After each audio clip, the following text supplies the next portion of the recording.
Hello, everybody, and welcome back to the Gaming Mix podcast. If you don't know us, my name is Jordan, and to my left, as always, is Jeff.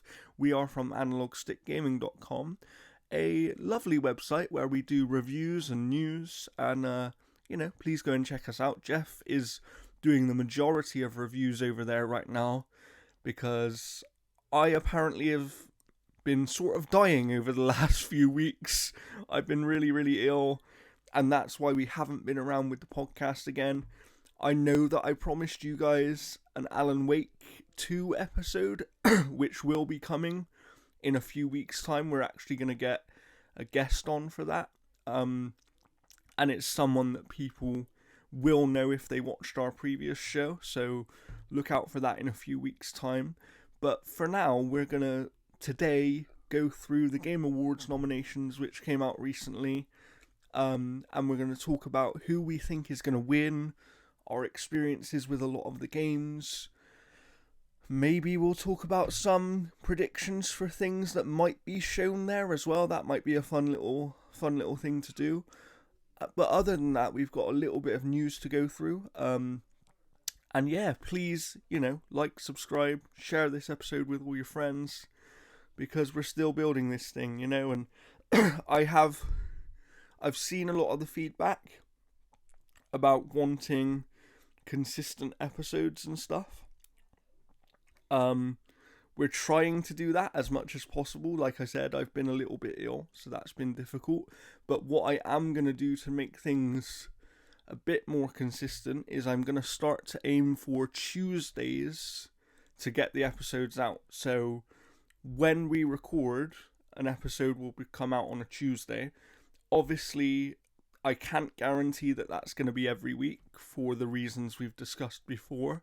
But if you follow us over on Twitter, or X, as some might like to call it these days, we will let you know when episodes are out. We'll let you know when episodes are out. And, you can follow Analog Stick Gaming over there as well. Either of us will also share those episodes. But Gaming Mix does actually have its own profile over there. So, come and engage with us and suggest topics, give feedback. We're sort of open to everything at the moment. So without further ado, Jeff, why don't I hand it over to you and you can start going through things here. Sure. So we're gonna basically just jump into a bunch of news here. It's kind of a lot of the same stuff. Really, like, it's just one of those things where the industry is just kind of collapsing on itself. A lot of publishers had a lot of money and they kind of invested it into a variety of different portfolios. Embracer is kind of the top one right now in regards to kind of putting out a bunch of layoffs. So the Embracer Group has said that Payday 3's launch failed to meet expectations. So major server issues, which developer Starbreeze had blamed on some external matchmaking software, kind of affected the game's late September release. It was practically unplayable for quite some time. There was also a delayed patch.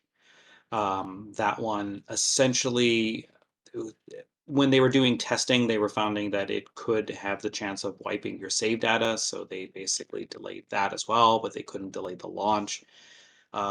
So like, Starbreeze has claimed that Payday 3 is finally up and running as things should be, but that has still been kind of a bad launch for them. And the toughest thing about this particular thing is that Embracer right now is letting go of a lot of studios. They've already terminated a lot of employees. This was on top of them failing to secure they're not Saudi just Arabia they're funding. not just letting go of employees, right? They're actually Yeah, they're fully closing shutting down some studios. of these studios as Yeah, well, which is a and horrible that's the things. thing. That's the thing that's kind of sucked about this, is like Embracer has already confirmed that that its ongoing restructuring plan resulted in 900 employees, which is about 5% of its workforce, being let go during the second quarter in September. That's crazy. Like, that is absolutely insane. Yeah. Um, That and on like top of that, to put that in perspective for some people, right? there's a game that Jeff is reviewing at the moment, which is actually already out. It's but this game that Jeff is reviewing was made by 15 people. So when you think about 900 people, like that's potentially a That's lot of video games that could have been made by those people. yeah.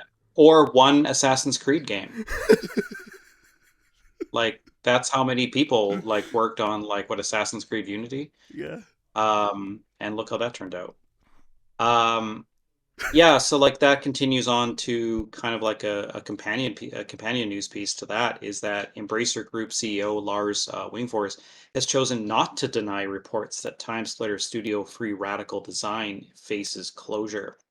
So there were rumors about this a while ago, but during a live stream with Switch Financial YouTube channel, Derek Studios, I could be saying that wrong, was asked a question by an audience member. So Nordlight artist Marcel Markov asked Wingforce, what will happen to Free Radical Design time splitters?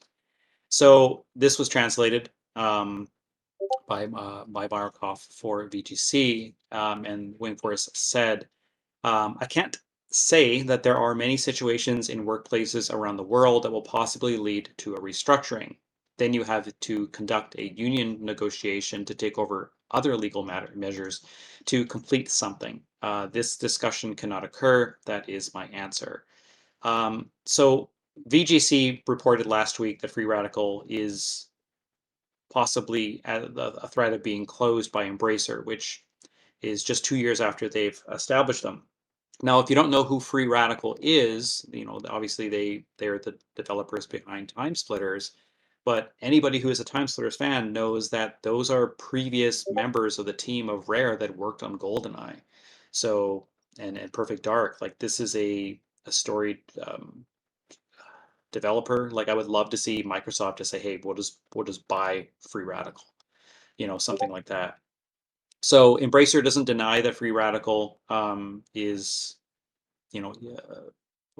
potentially being closed.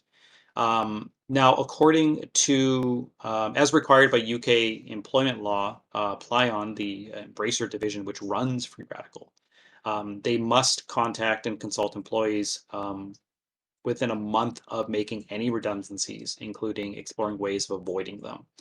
So, depending on when staff were informed, and there remains a possibility that the studio could still function, could still stay open, or whether or not they receive any third-party interest from acquiring it.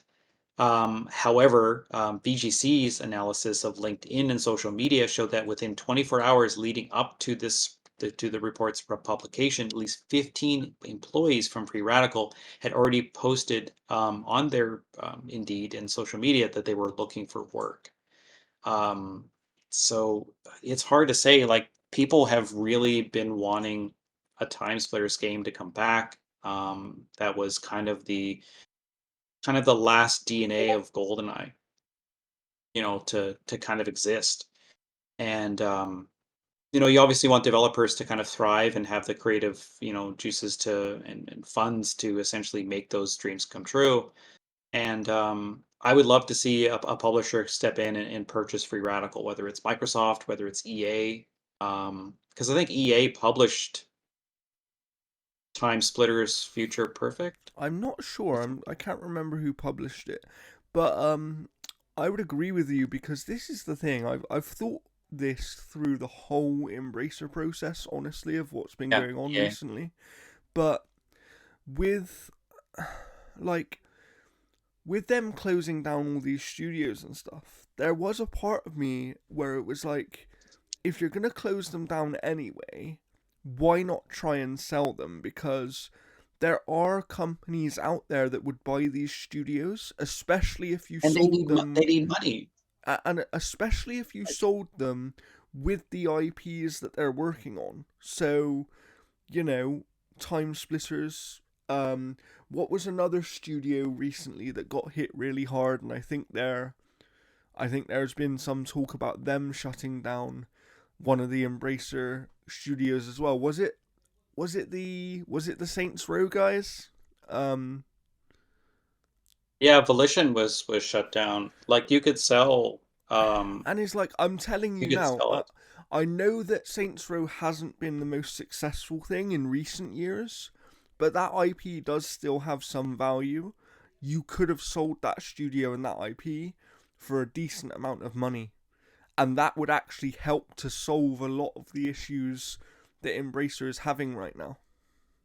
See, Embracer, like honestly, they've got a like an emergency cash grenade in the fact that they own the Lord of the Rings. They own it. Like it's theirs.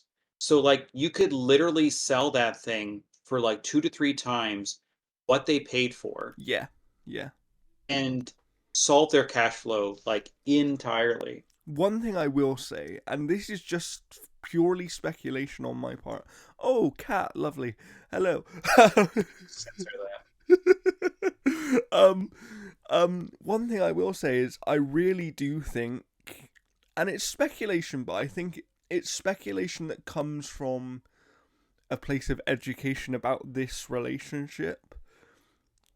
I wouldn't be surprised if within a year to 18 months we see Microsoft buying Crystal Dynamics.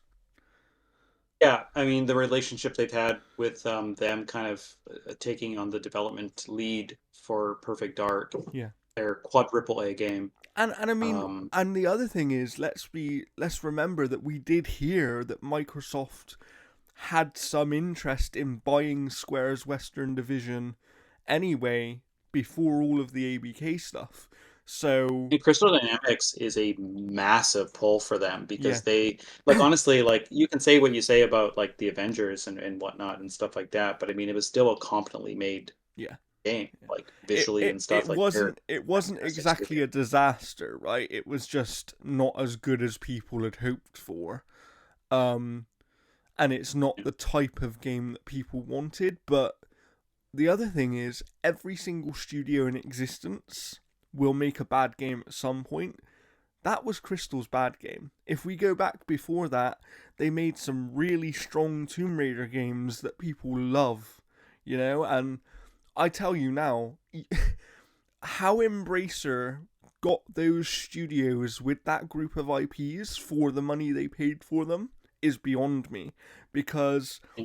they could sell Crystal and Tomb Raider alone for more money than they paid for that entire division of studios, I think.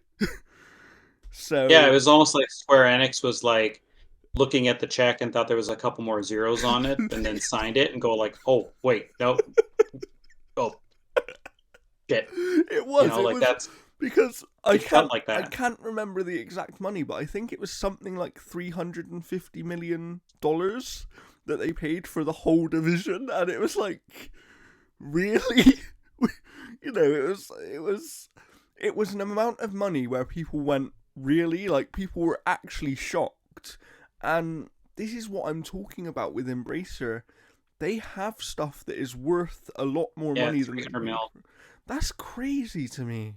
Like, Yeah, like that could have been Microsoft just kind of like shaking their wallet out on the table and being like, "Oh, yeah, I guess we'll buy it." so I really wouldn't be surprised. Like, we know that they've already done some smart stuff with the Tomb Raider IP in the sense of it sounds like maybe they licensed it out to Amazon. So they would have got some money for that. But Amazon themselves are falling apart recently. I think they just let go of like 90 people or something from their gaming division. Um, it's crazy out there right now. Like, this is, it's so annoying because for the quality of actual games this year, this is one of the best years ever in gaming. But Well, for yeah, the industry itself, this is terrible. yeah, like I said, it's like this is one of the best years for gamers, but it's one of the worst years for devs. Um, and that's the thing that sucks because like, you get the saying of like if I'm not happy, no one's happy, and if the devs aren't happy, the gamers won't be happy because the games just won't be coming. Yeah.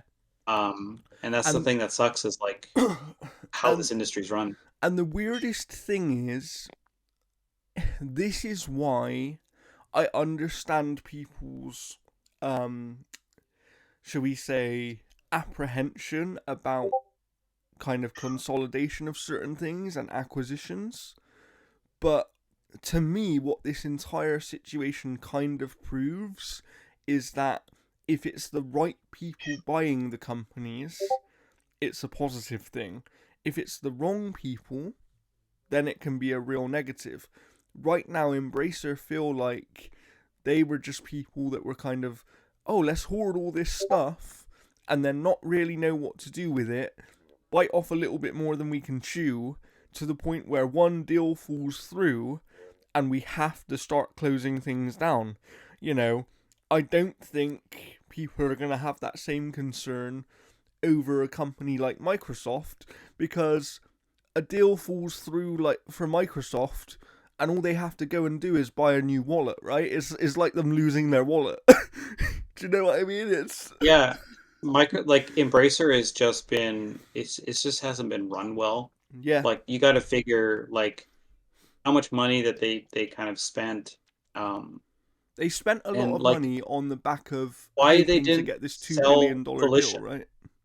They Like I don't understand why they just didn't sell Volition. well, It's this is like what I shutting it don't get, down because costs them probably we more money. we heard that this all sort of happened because they lost out on a $2 billion deal. Yeah, I guarantee you now they could sell like 4 of the IPs that they own and make that $2 billion back. You know, they could sell, like you were saying earlier, they could sell just Lord of the Rings, and that would be a hell of a lot of that money that they would get that they would get back immediately. Yeah, So because like Lord of the Rings is a very lucrative property if it's handled right, yeah, and you don't know, get and me like wrong, I understand it from their perspective. You're going to want to try and keep your most valuable things, and the most valuable stuff they have is the IPs. That's where Embracer have been very smart, is they've built up this library of IPs, but there's always been a part of me where it's like, have they just done this? Like, are they, because we know that they're a group of investors, right? There is that part of me where it's like, have they just built up this library of IPs in the hope that somebody else would come along and eventually buy that library for more than they paid for it? Do you know what I mean? Has that been the tactic for them? I don't know. I don't think so because they would have sold Saints Row then before they shut down Volition. Well, this is what I mean, but this is why it makes no sense to me. It feels Yeah. really badly run, as you just said, because like I mentioned earlier, that Saints Row IP with Volition, even if you were selling it at a really cut price, you're still probably talking about 100 million plus. You know. And like Saints Row has kind of only ever been the the only competition to GTA. Hmm. Like obviously it's a, you know, it's a completely different scale and completely different argument. Um, but like that's what it was kind of built for. And Yeah, like I've always preferred Saints Row to GTA, and it's mainly just because like also, I like how it controls. and the other thing about Saints Row is, even though it's never going to be the size of the GTA IP, it always filled that gap nicely, right? And if the games are made well enough, those games will do well because people like that style of game. They just do. And because there's not much competition in that specific area of like a modern day open world, like, the market is there. I get it. The last Saints Row game didn't do that well, but that doesn't mean the IP has no value. And now that IP is never going to be used again, most likely. And it's, it's just weird. It's really weird. It's really weird, and it makes me angry because, I get that. Okay, sometimes you can make an argument of it makes more sense to shut something down than sell it on, but when your trouble is you've lost out on a deal, so you need to make money, shutting stuff down doesn't help you make money, it just helps you save money. You might as well. Well, I mean, they probably have to pay out like certain things as well too when they shut down stuff. So like Precisely. it probably So ends up costing them like a good chunk of money. I don't get it, because it's like we heard, and I don't know if you have this in the doc, I can't remember, but we heard recently that WB are going live service with all their stuff, right? With all their video games. And it's like, but we heard a year ago or 18 months ago that they were actually considering selling their games division. But the reason they ended up not being able to sell it was because nobody wanted to buy those studios without the IP.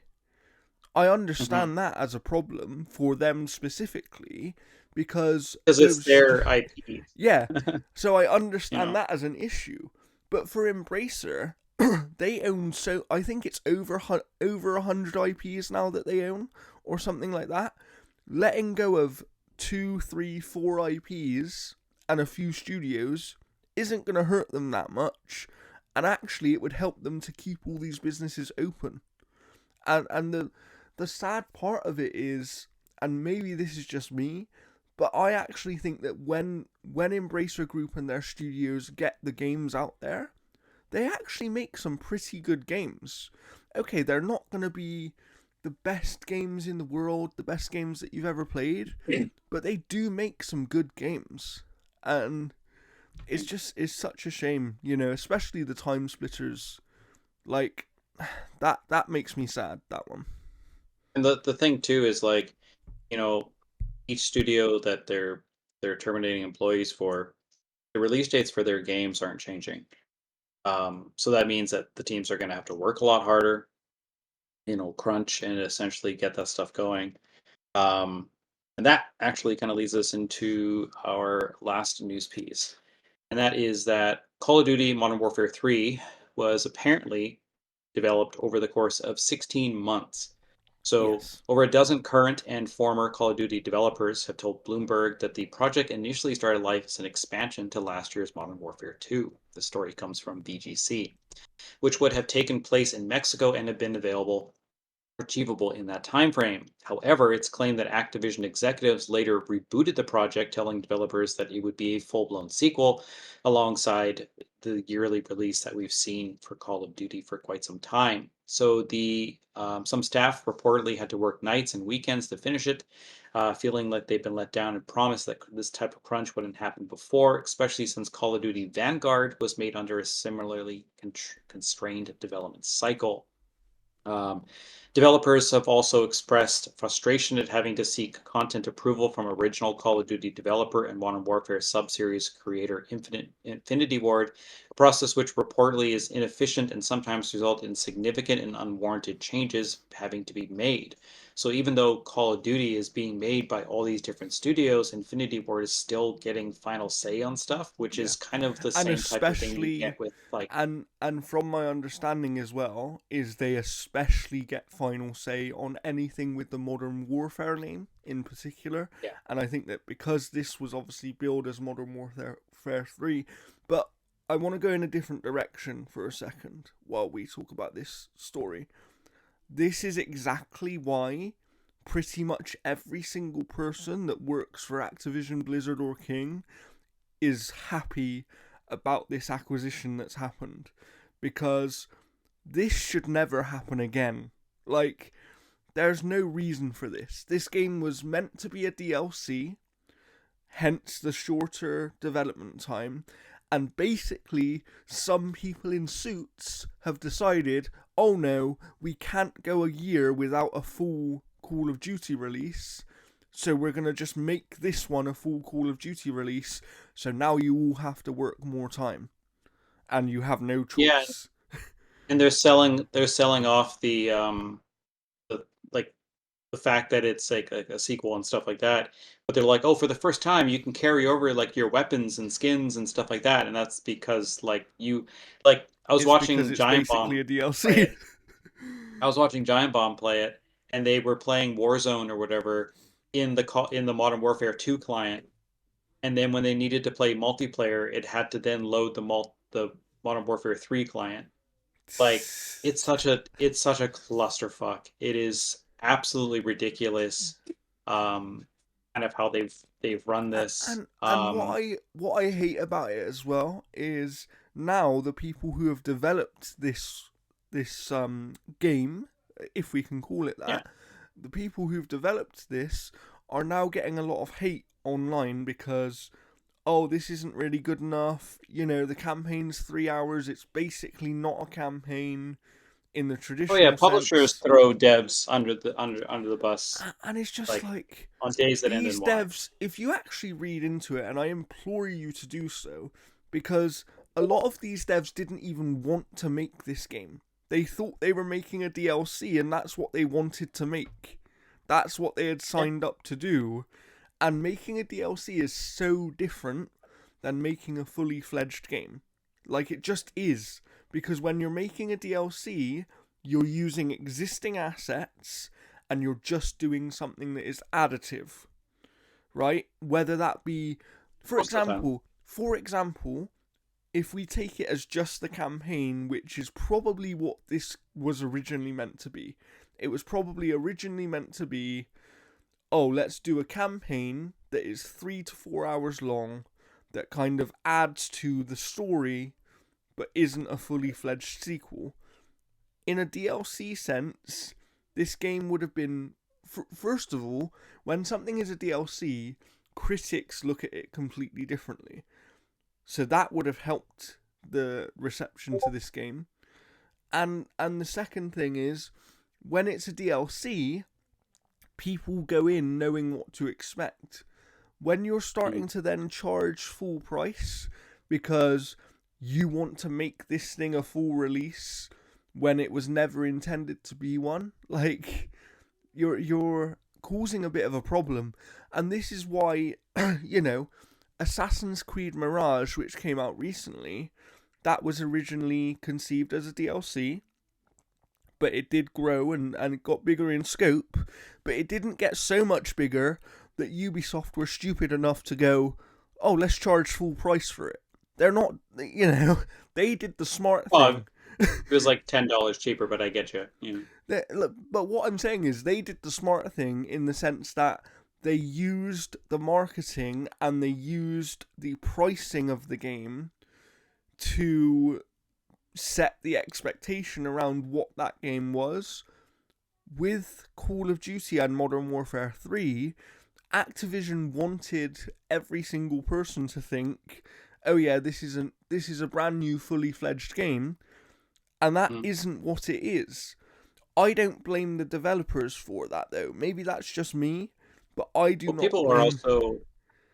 people are also blaming Microsoft for this, despite the advertising being all over PlayStation. I And mean, there's also, PS5 did bundles, yeah, all I that did stuff. see because I saw one tweet. I think it was Special Nick from Xbox Era, who basically said, "Oh, Microsoft must be amazing. They made a game in 3 weeks."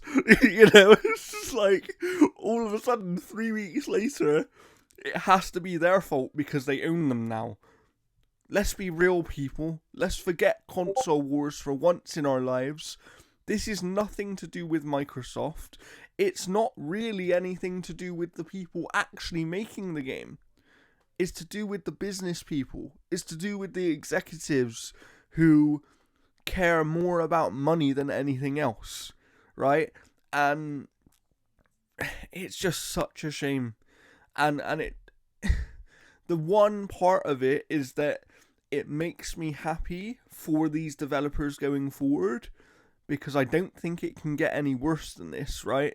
So they should have a much nicer time under their new ownership, you would imagine, Mm. because I don't think anything like this will ever happen again. I don't, we've seen Microsoft with their other studios do some smaller projects and stuff, but they're not the kind of, they don't seem like the kind of company that will give 12 months, 16 months to a game and be like, yeah, this is going to be a fully fledged, full priced game in one of the biggest Well, even franchises in the world. even Yakuza did that recently with The Man Who Erased His Name, that it was supposed to be kind of an expansion for like a dragon. Yeah. And then it's kind of become its own thing, and like that was developed in like 6 months. Yeah, 6 months, I think they said, yeah. Yeah. which is Yeah, so I crazy, mean, right? And that's that crazy. that one is weird because that has received some negativity around the fact that obviously it's used a lot of the same things and all this kind of stuff. But I Yeah, also think that the advantage of that game in particular is that, you know, those games often will use the same setting and they'll use the same assets and that kind of thing. So therefore it's not as crazy. And also I actually think people enjoy those games so much that, you know, if they hadn't have made this game in a 6 months period, there's no way that RGG Studios would be releasing 3 games in a 12-month period without that, you know? So credit to them, and it is different, like it just is, because the expectation around something like Call of Duty is on a different level because of the size of the audience, right? Um I just I really feel for these people because it's kind of like yeah, I'm not gonna I'm gonna bring up that King Kong game which came out recently, where they had 12 months to make that game, and I still believe that those developers, at the end of the day, in a 12-month period, to make something from scratch, did the best that they could do. And you know what more are you meant to do about that? You know. Um, and I think that this yeah, is it's kind crazy. of the same thing. Like in a 16-month period, the Call of Duty Modern Warfare 3 developers have done the best they could do. They thought they were making a DLC probably for about half of that time. Let's bear that in mind. Is like for about half of that development time, they probably were told that this was going to be a DLC. They wouldn't have known from the start of development that it was going to be a fully fledged game, because actually Activision and Call of Duty have enough resources that they probably could make a very good fully fledged game in 16 months. But they would need to know that ahead of time, not halfway Yeah, through development. It's you know, they've been screwed over essentially by business executives, and I really hate it when that happens in this industry. We saw it with Cyberpunk. I hate to keep bringing that game up all the time, but I think that that's the biggest kind of story of business people throwing their developers under the bus.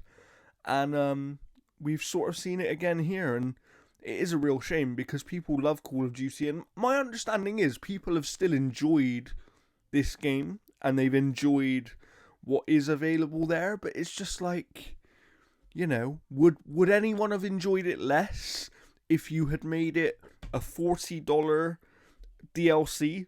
You know, I don't, yeah, I don't know, But let's move on, Jeff, to happier yeah. times and happier news, because the Game Awards, the Keeleys, if you will, some people call them the Keeleys, um, have recently revealed their nominations. I would like to start from the bottom of our dock here because I think it would be nice to go Sure. that way. Um, but there's definitely some interesting ones, and there's been a lot of conversation about these Yeah, nominations. there's two in particular that I think have a massive snub Yeah, on there that people have been talking about. we But yeah, we so will we'll absolutely go through these and talk yes. about them. We will be talking about games as we go and our experience with the games. What I will say is that if a game comes up several times, we may not talk about it again unless there is one particular game that's going to come up a few times that I actually think, because of the categories it comes up in, I might mention it a few times just from Sure. different perspectives.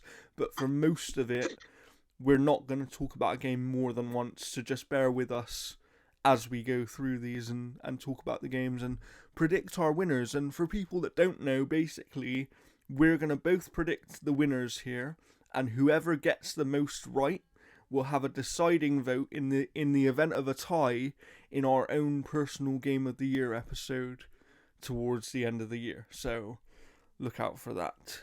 Let's get going then, Um, Jeff. All right. So from the bottom, so we are skipping esports just because to me that's always been a category that they kind of filmed through the commercial break almost type of thing.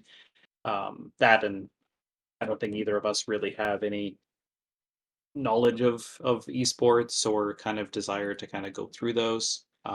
So we're going to Yeah, be starting it at would be plain guesswork if we were to do the esports stuff. yeah. I'm like I have no idea who any of them are. And that's kind of this first category as well too. So But we like wanted to content throw creator these of the people year. out there, didn't we? 'Cause- Yeah. So content creator of the year, your nominees are Iron Mouse, People Make Games, Hackety, Spreen, and Cypher PK. Now, um, through my experience with Natasha Nyanners, I know who Iron Mouse is. She's a prolific VTuber. She's a very kind of fiery personality when it comes to like her content. Um, she's the only person that I know in this entire category. Um, She's the only one that but I've heard of. What I will say is she is also the one that everyone seems to think is going to win. And therefore she would be my prediction for this category. and I mean, it would be the first VTuber to accept an award at the Keeleys as well too. So she could be recorded, like she could be doing some type of like live stream thing where she's there. Like it's such an amazing thing as well too because like she's done a lot for VTubers for a lot for like that community and yeah to me like she is probably like the clear winner. Mm-hmm. Yeah, and that's, again, we aren't familiar enough with these other people, so we do Oh yeah, apologize for that. everybody else could be the most popular people in on the planet, but I have But we no did idea want who to any of shout them out are. all of these people, and I would say as well, if you're not familiar with them, they're clearly worth going and checking out because they wouldn't have these nominations if they were not worth checking out. So go and check them all out for sure. All right, so we have most anticipated game. So we have Final Fantasy VII Rebirth, Hades 2, Like a Dragon Infinite Wealth, Star Wars Outlaws, and Tekken 8.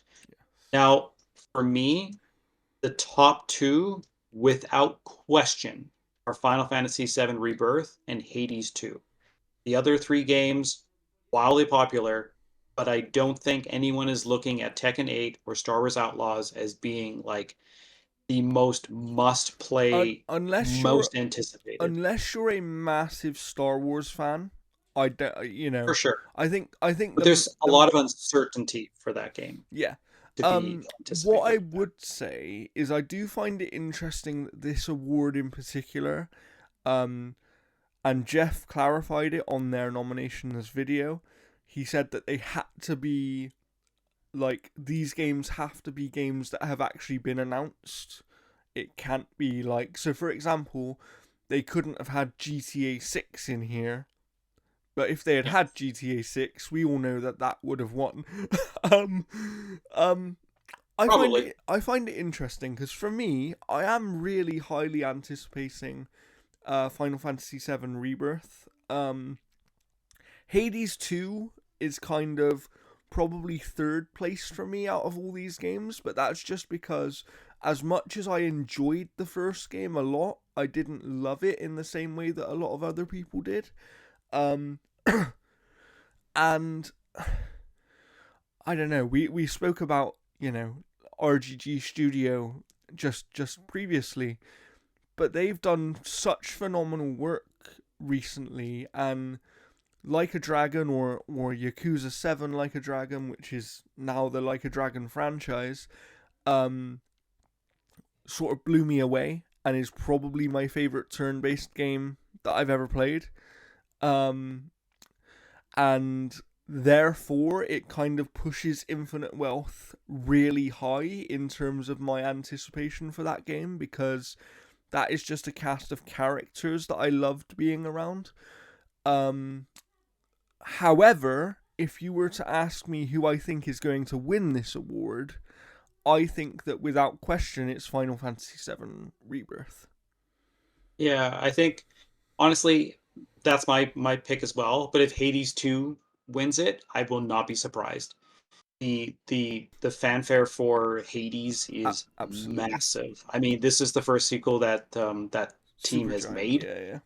You know, so they knew exactly, you know, kind of where to go with that. So I think that will be super excited. I think it not being Zagreus, if that it's been years since I played it, if that's his name, Yeah, Zagreus, I being the believe. main lead.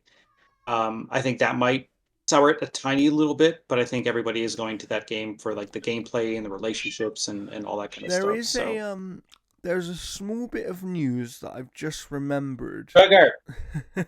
The cat is making noise, so we apologize if you can hear that. But there is a small bit of He's a news future that I've podcast. just remembered. For one of the games that have actually been nominated here quite a lot of times on this Game Awards, but Baldur's Gate 3 have announced that they will be revealing the Xbox release date at the Game Awards. So And it's available later today. it is going to be that, isn't it? Because they've said it's a December It's, release.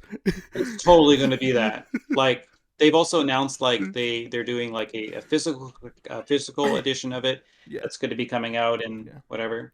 yeah. So I am looking forward to playing that, but I had to put that news out there because I know that some people might have missed it, but I also know that for the Xbox community in particular, that's obviously a really highly anticipated game, and rightfully so because it's had loads of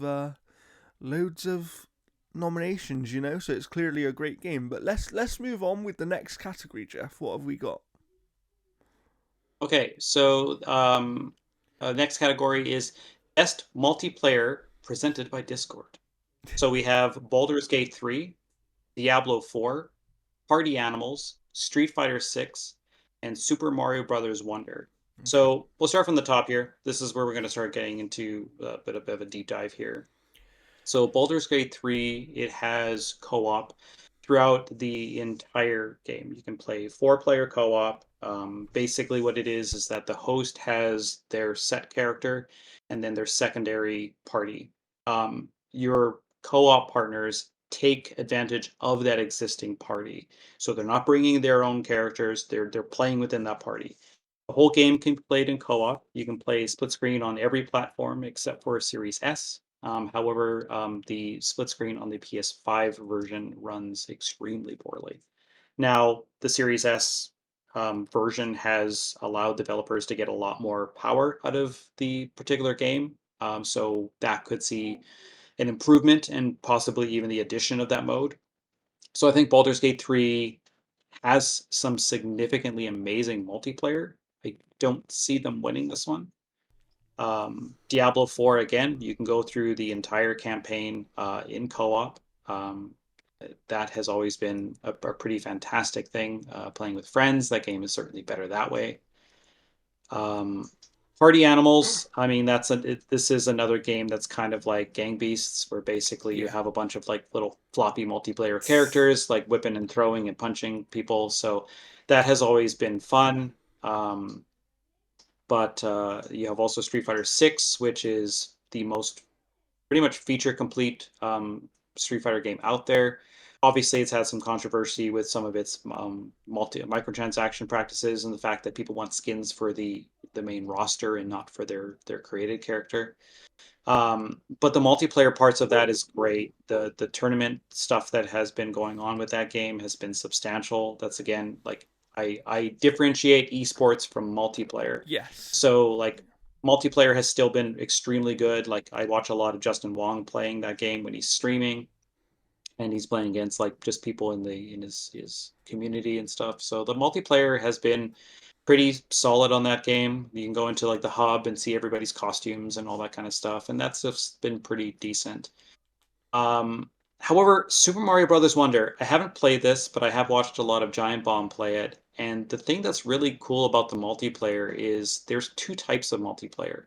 There is your online where you're playing with friends, where they're spectral ghosts in your mission in your levels. So um you can have like speed races through the levels. Your the multiplayer portions of it, like your friends are not affecting your jumps. They're not in your world. They're operating in the same level as what you are. So sometimes you'll be playing and you'll see a random person like hop and do something over in this one area, and you're like, wait, what are they doing? And then all of a sudden you discover a secret that way. Or a person can't make a jump and they can't do stuff, so then you can kind of guide them on how to get through that level. The other portion of the multiplayer is playing local, and that's where it's just kind of like new Super Mario Brothers U, where like you're there in the level with everybody. So it's and that has been as frustrating as what that game was in regards to like it's not the best experience. The best experience for multiplayer for this is everybody playing on their own Switch with their own copy of the game, playing online and doing it that way. That's been kind of looked at as like the best version, best way to play that. Um, so Jordan, what do you think about what's your pick essentially for best For multiplayer so presented by my Discord? so I haven't played uh Mario Brothers Wonder yet, so I'm gonna rule that one out just because I don't have enough familiarity with it. Um, Yeah, my initial instinct was that this one I actually think will go to Diablo 4. yeah, Um, and my reason for that is purely based on I think that Baldur's Gate could have a chance, but from what I know, based on what you've told me, Jeff, I actually think there'll be quite a lot of people who didn't want to play Baldur's Gate in co op and therefore would have been playing it purely as a single player game. Um, and I just think that more people that I know played Diablo 4 in co-op, and especially with the fact that even when you were playing it single player, there were these multiplayer sort of open world events, right, where you could go to something and you'd see random other players sort of helping you with these events. I do think that for me, out of this list, Diablo 4 is the best multiplayer game that I've played this year. yeah. It's definitely been um, it was super fun because like I played probably about 90% of that campaign in multiplayer, so that has been extremely fun, especially like the world events and things like that. Um, However, like for me, it's like because this is kind of voted on by the industry, like in terms of like the gaming press and stuff, not like devs or anything that I know of. Um, but for me, like, and I'll kind of play my cards here, is I think Baldur's Gate is gonna kind of have a clean sweep of this entire awards show. Oh, I Like I don't. don't I think it'll don't. win. I like in terms of like just like the the the approach that this game has had. Um, but I think I don't think it's going to win every what award, what but I I think will it's going to say, win the what I majority of will them. say, and we'll get to it a bit later because I'll explain which game I think. But I think there are two games that are going to get most of the awards between them here Yeah, this year. yeah, oh for sure. So like for me, for best multiplayer, I'm still going to go with Baldur's Gate, just for the simple fact that not only were they able to craft this massive single player experience, but to actually Be able make to pull it co-op off in kind of co-op. function Yeah, around that. yeah, yeah. Especially Uh, with like all of the dice rolls and and just everything that the game And offers. to be fair, this one is a hard one for me because, like I said, I haven't actually played Baldur's Gate 3 yet. Um, Yeah, and that means that I'm basing it on what other people are saying to me at the moment. I will be yeah, playing the game. As I mentioned before, I personally have been waiting for the Xbox version just because D&D isn't something I'm familiar with, and so I wanted to be able to play it with friends, and most of the people I know that were going to be playing it were all waiting for the Xbox version.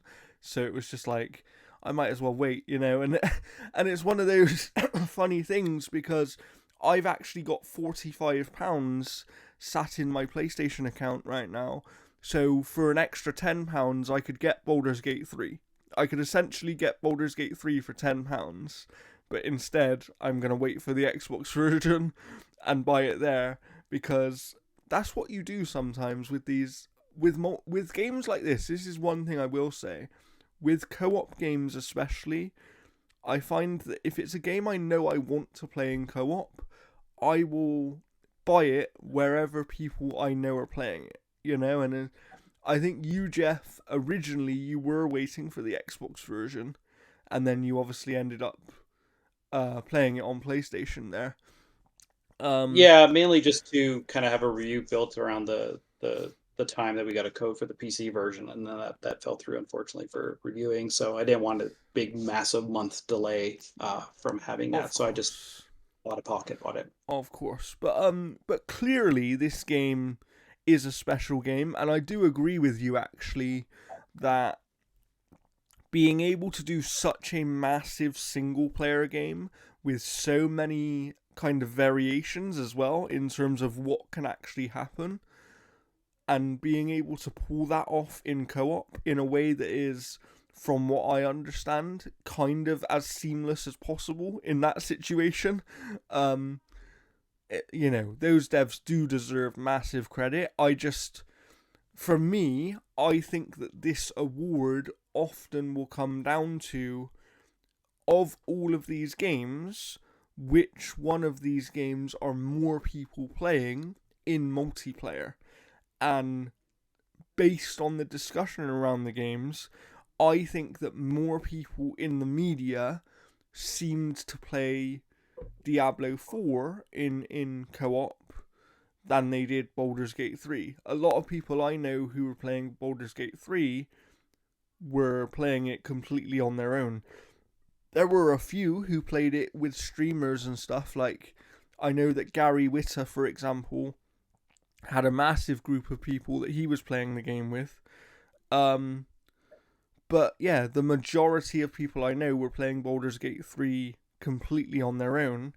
Whereas, Diablo 4, people were playing in kind of couch co-op. They were playing, it's just, I don't know. I think it's clearly between those two, but for me, being more familiar with Diablo 4, it has to be that one for me. Next category is best sports slash racing. So we have EA Sports FC 24, which is the new FIFA through EA. Yes, yeah. F1 23, Forza Motorsport, Hot Wheels Unleashed 2 Turbocharged, and the Crew Motorfest. Now, this is a tough one because I don't think it's going to be F1 23. I don't think it's going to be Hot Wheels Unleashed 2 Turbocharged. I don't think enough media or press really played the Crew Motorfest because, like, Jeff Grubb and Mike Minotti even were talking about how, like, they didn't know anybody that was really playing this at all. Has definitely had a lot of press. It's a Microsoft title, so obviously it's under the microscope even more so than most of the other ones.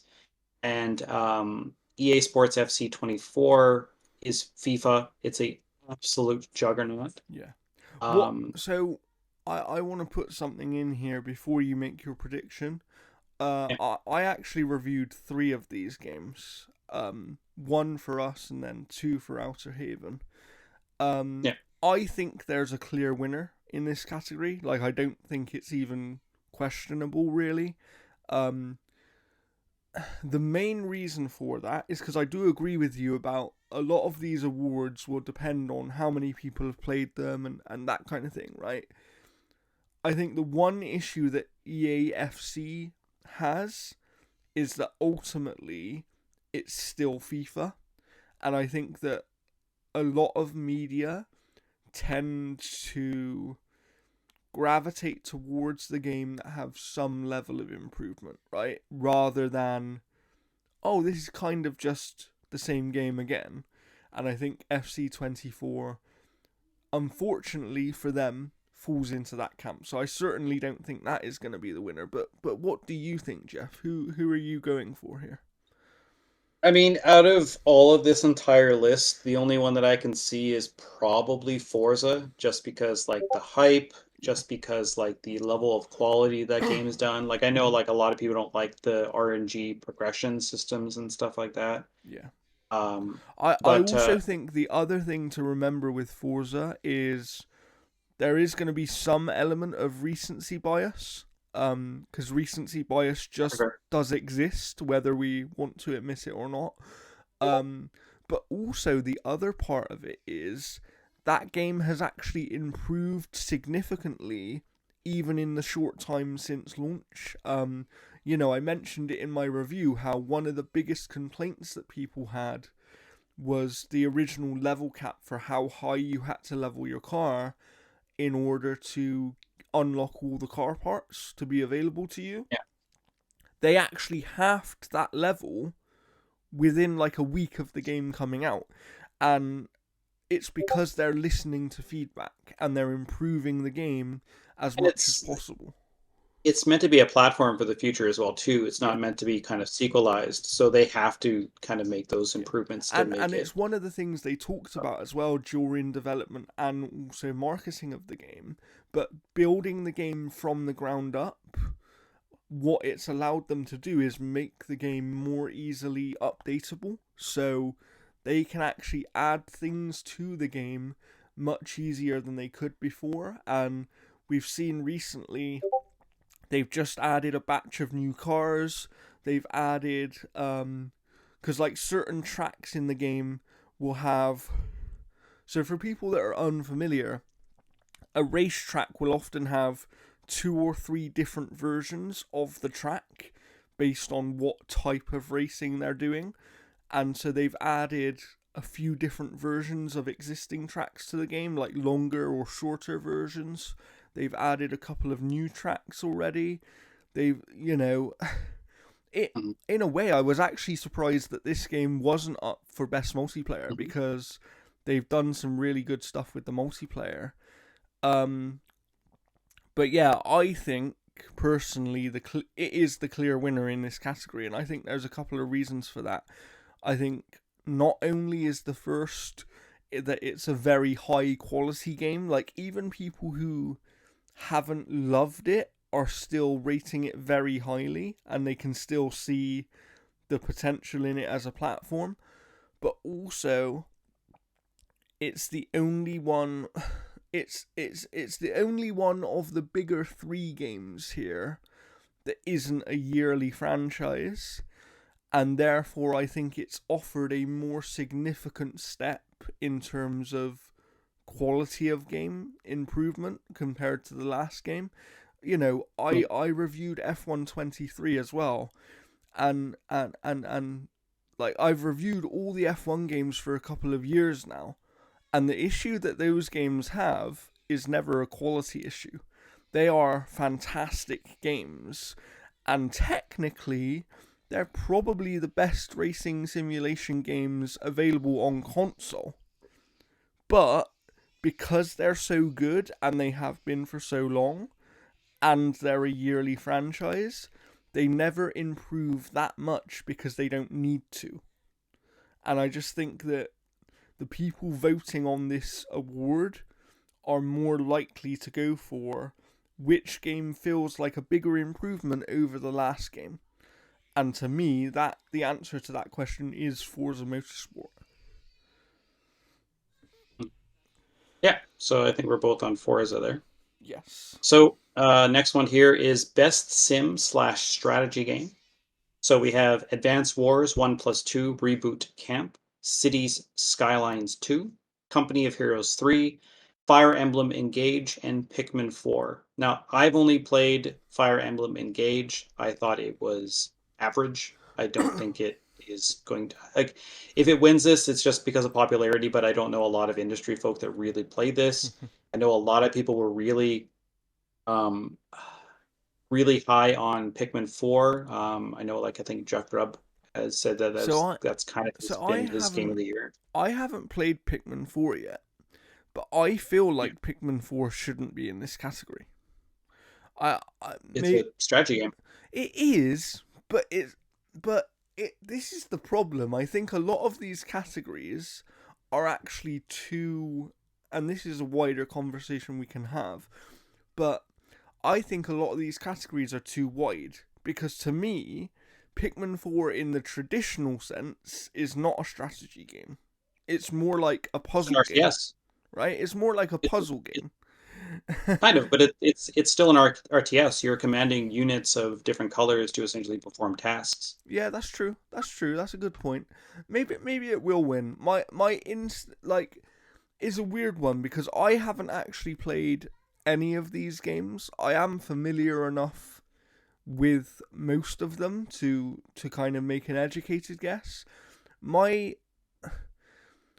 Before these games came out, my guess would have been City Skylines 2 because people love City Skylines and all that stuff, right?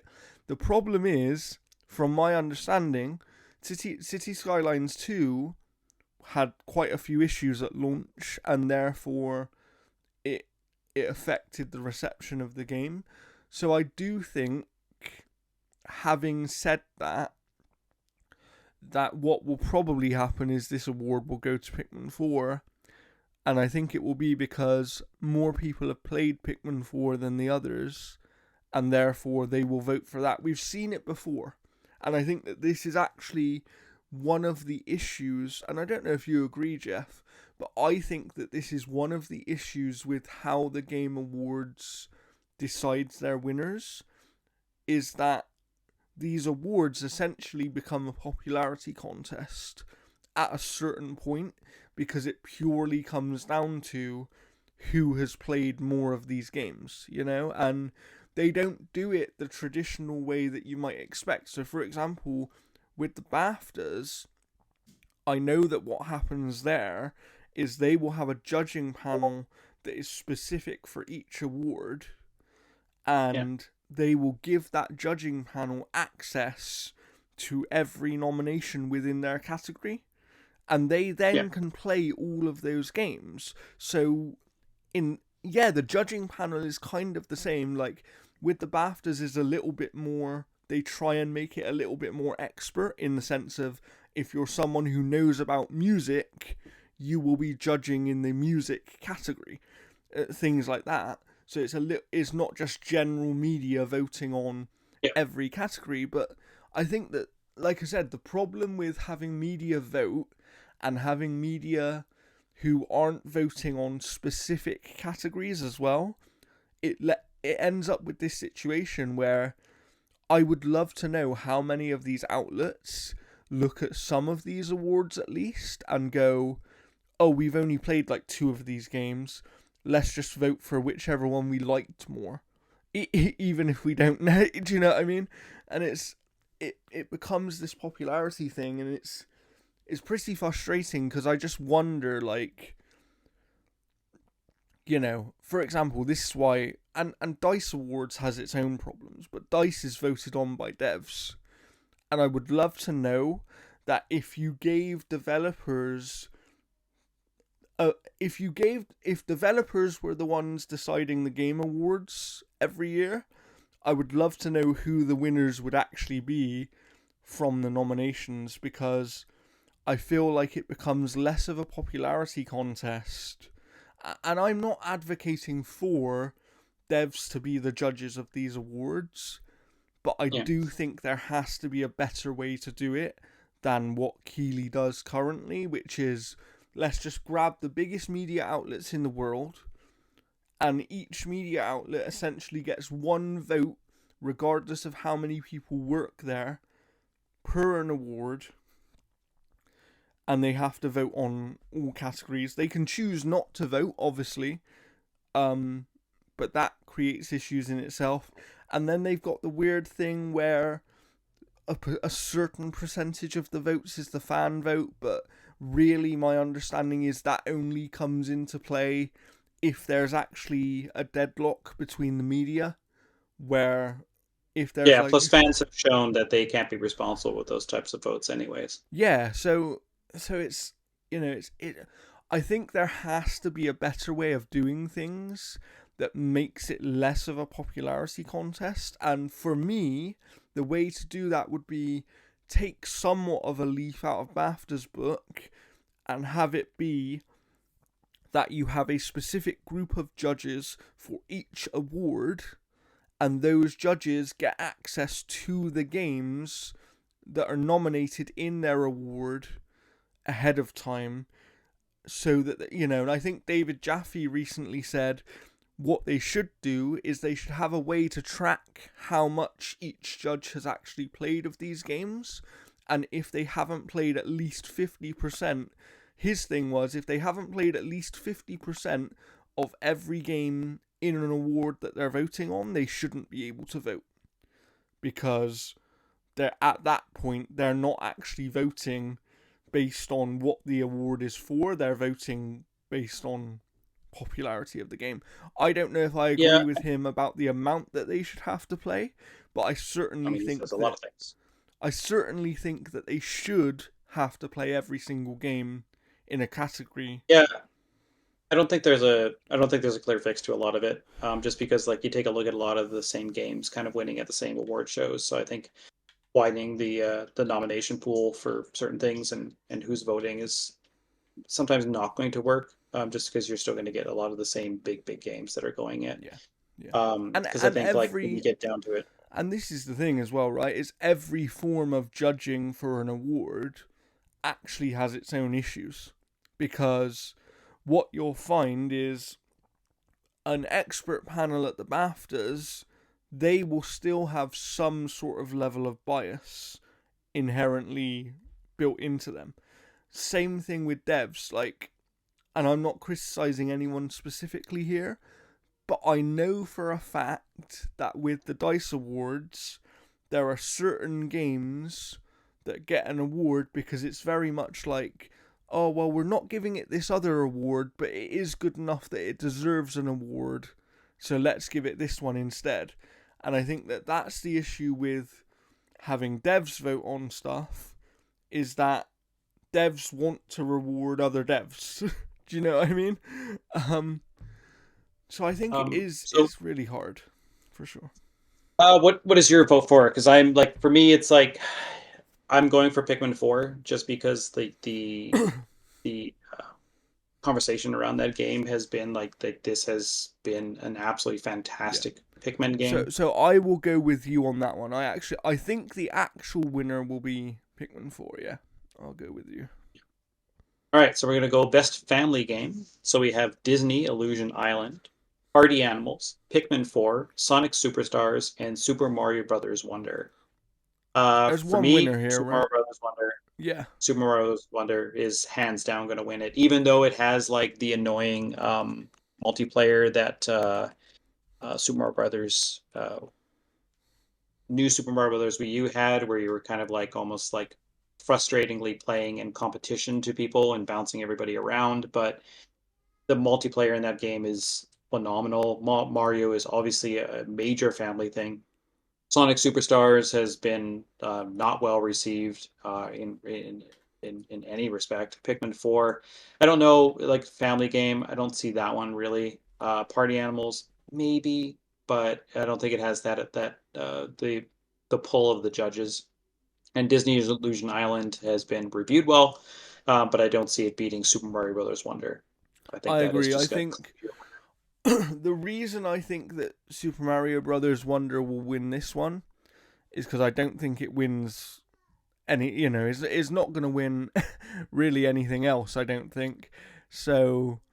And this is generally speaking the Nintendo category, right? So I think it's a hands down winner here, really. There's not much else to say about it. I haven't even played it, but we're talking about a Mario game that everyone seemingly really, really likes, even if they don't love. So, I think it's hands down winner here. Next one we got here is, well, I mean, this is a category that has one clear winner. Best fighting game. So we have God of Rock, Mortal Kombat 1, Nickelodeon All-Star Brawl 2, Pocket Bravery, and Street Fighter 6. This is Street Fighter 6's category, no question. Like that is the best reviewed fighting game of the year by far. Yeah. Like this is their category to win. So I agree. Although what I will say is, I, having played both Street Fighter and Mortal Kombat, I still preferred Mortal Kombat to play. But I think that's just because I'm always likely to prefer the way that Mortal Kombat plays. There's just something Yeah. about it that connects with me more.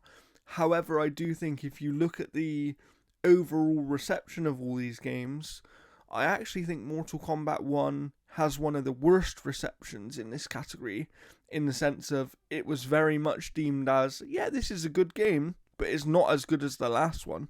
Do you know what I mean? That seemed to be the general consensus around Mortal Kombat 1. And I think, as you said, Street Fighter 6 is the highest reviewed game in the category this year. It was played by tons and tons and tons of people. Um, I would like to see Nick All Stars Brawl get something, just because that's been very successfully reviewed as well, and people seemingly have really really enjoyed that game. But It's the game that Analog Stick Gaming has given 8 out of 10 according to their latest accolades trailer. it is, yes, and you can go and read that review on our website right now. Um, but yeah, I think, as you said, I think this is hands down Street Fighter 6. If it isn't, I will be very surprised, but it would be a nice, pleasant surprise if it isn't, for sure.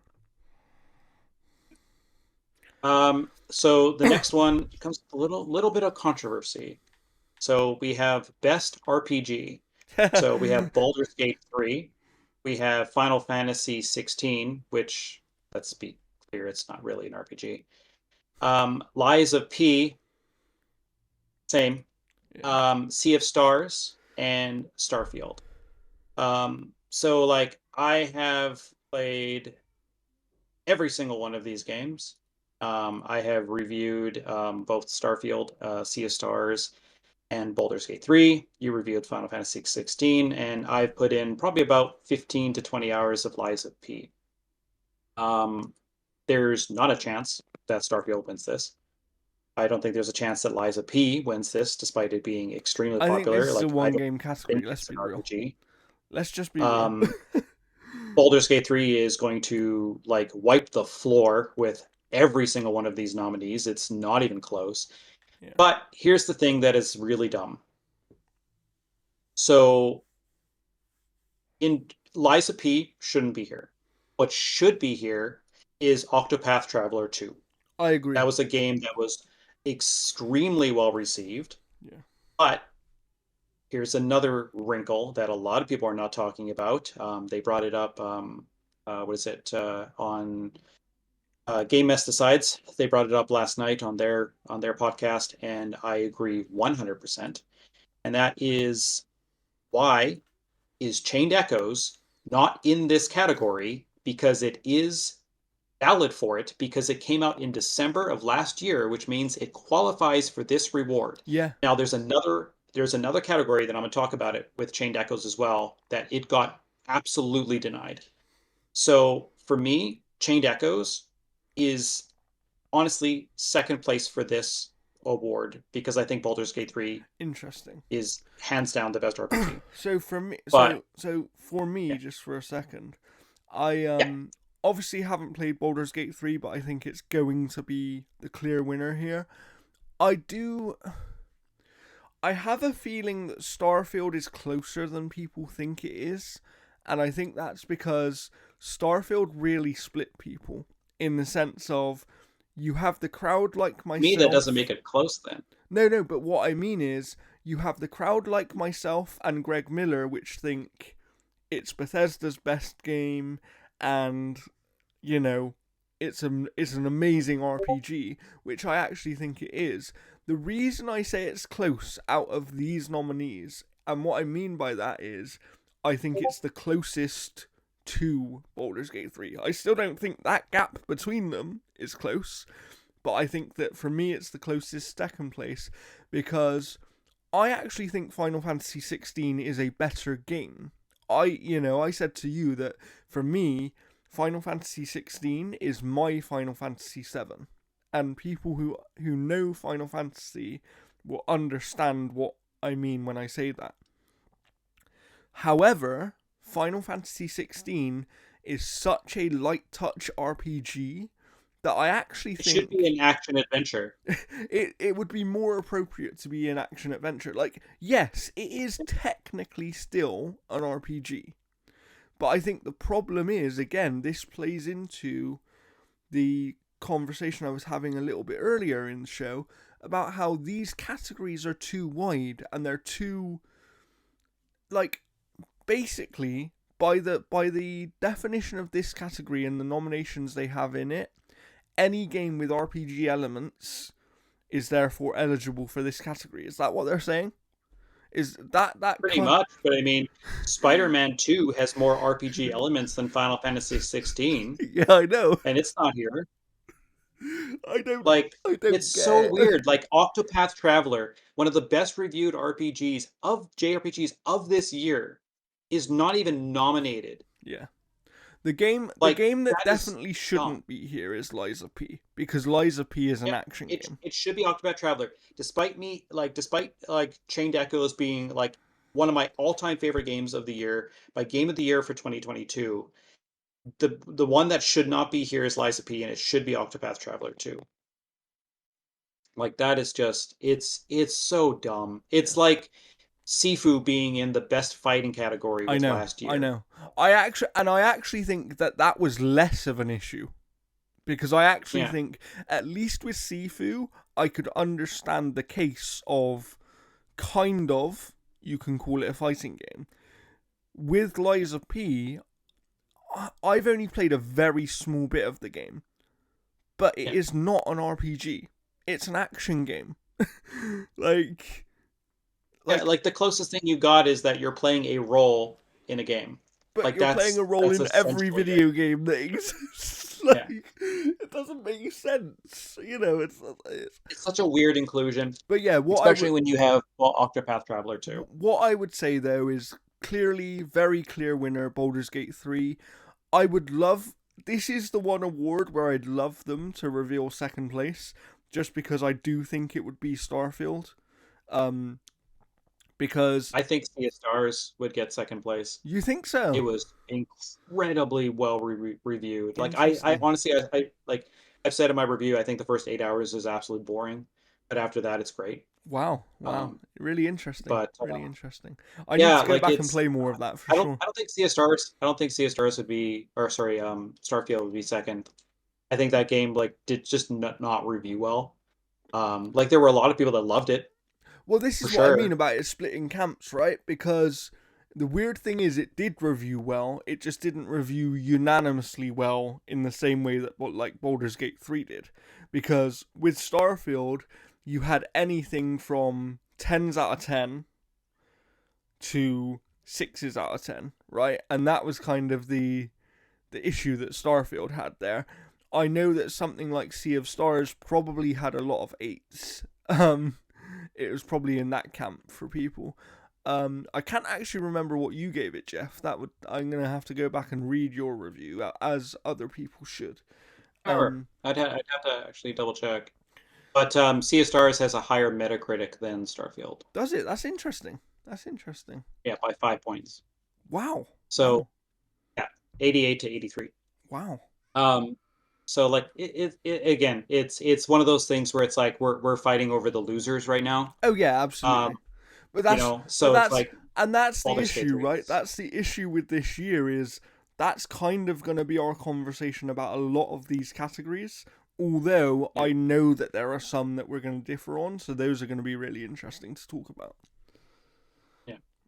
All right, so we're both on Baldur's Gate 3. So next category is an interesting one. So we've got Best Action Adventure. So we have Alan Wake 2, Marvel's Spider-Man 2, Resident Evil 4, Star Wars Jedi Survivor, and The Legend of Zelda Tears of the Kingdom. So here's the thing. You're obviously way more higher up on Alan Wake 2 than I am.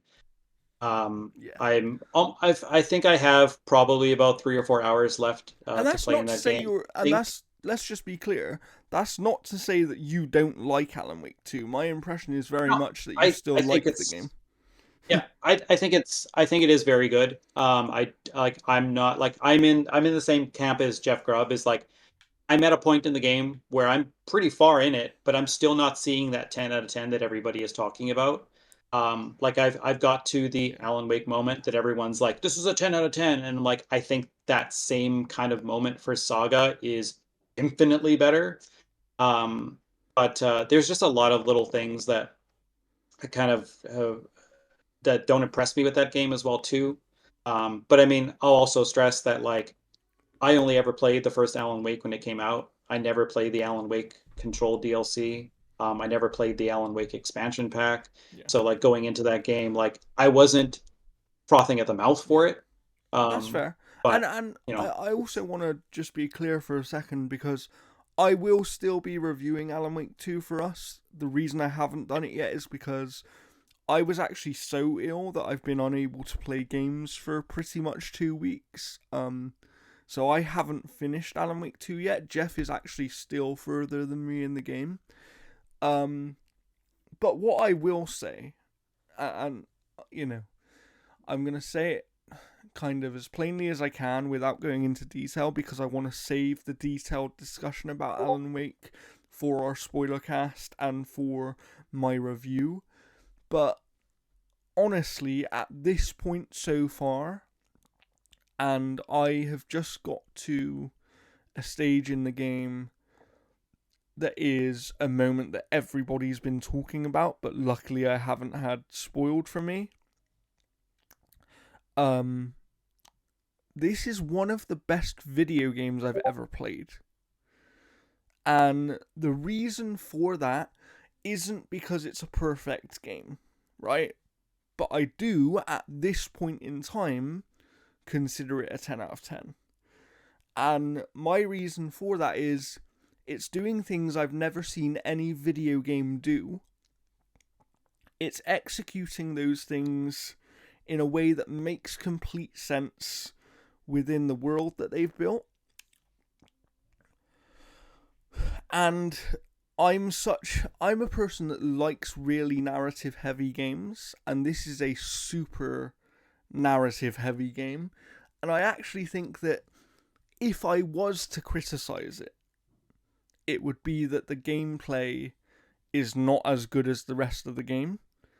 But what I want to make clear is that's not me saying the gameplay is bad. I actually think the gameplay is very good for the most part, and I know that Jeff has more issues with it than I do, which we'll save for our bigger discussion.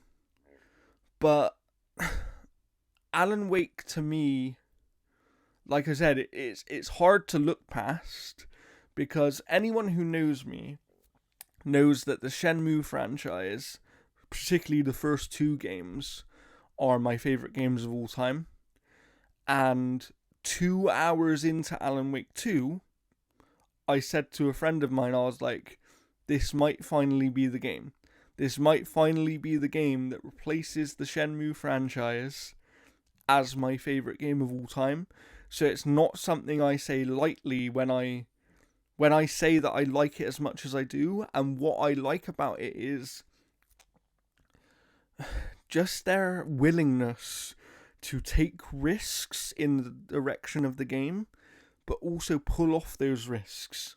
And that's all I've seen so far is every single risk they take and every single thing they've done narratively and how they tell their narrative. It just, they've nailed it. Like, they've absolutely nailed it.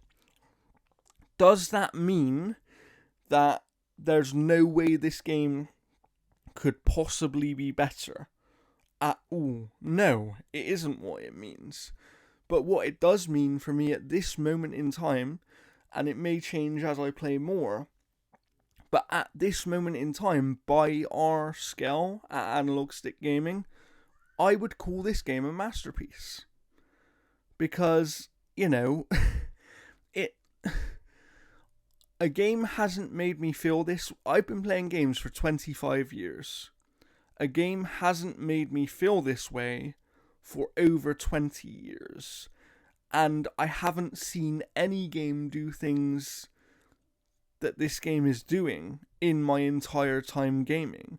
Therefore, for me, it kind of gets that little bit of extra praise, if you will, because there is something to be said for originality, right? Having said all of that, in this specific category, I don't know if I'd actually give it the award. And the reason for that is because, as I said, on a gameplay level, the gameplay is not as good as everything else in the game. It's still very good, and I still like it very, very much, but it's certainly the weaker part of the game. So, could you read through those nominees again, please, Jeff? Yeah. So we got Alan Wake, Marvel Spider-Man 2, Resident Evil 4, Star Wars Jedi Survivor, and The Legend of Zelda Tears of the Kingdom. So, and this is best action game, right? Yeah. Best action adventure game. I think that Zelda wins this category.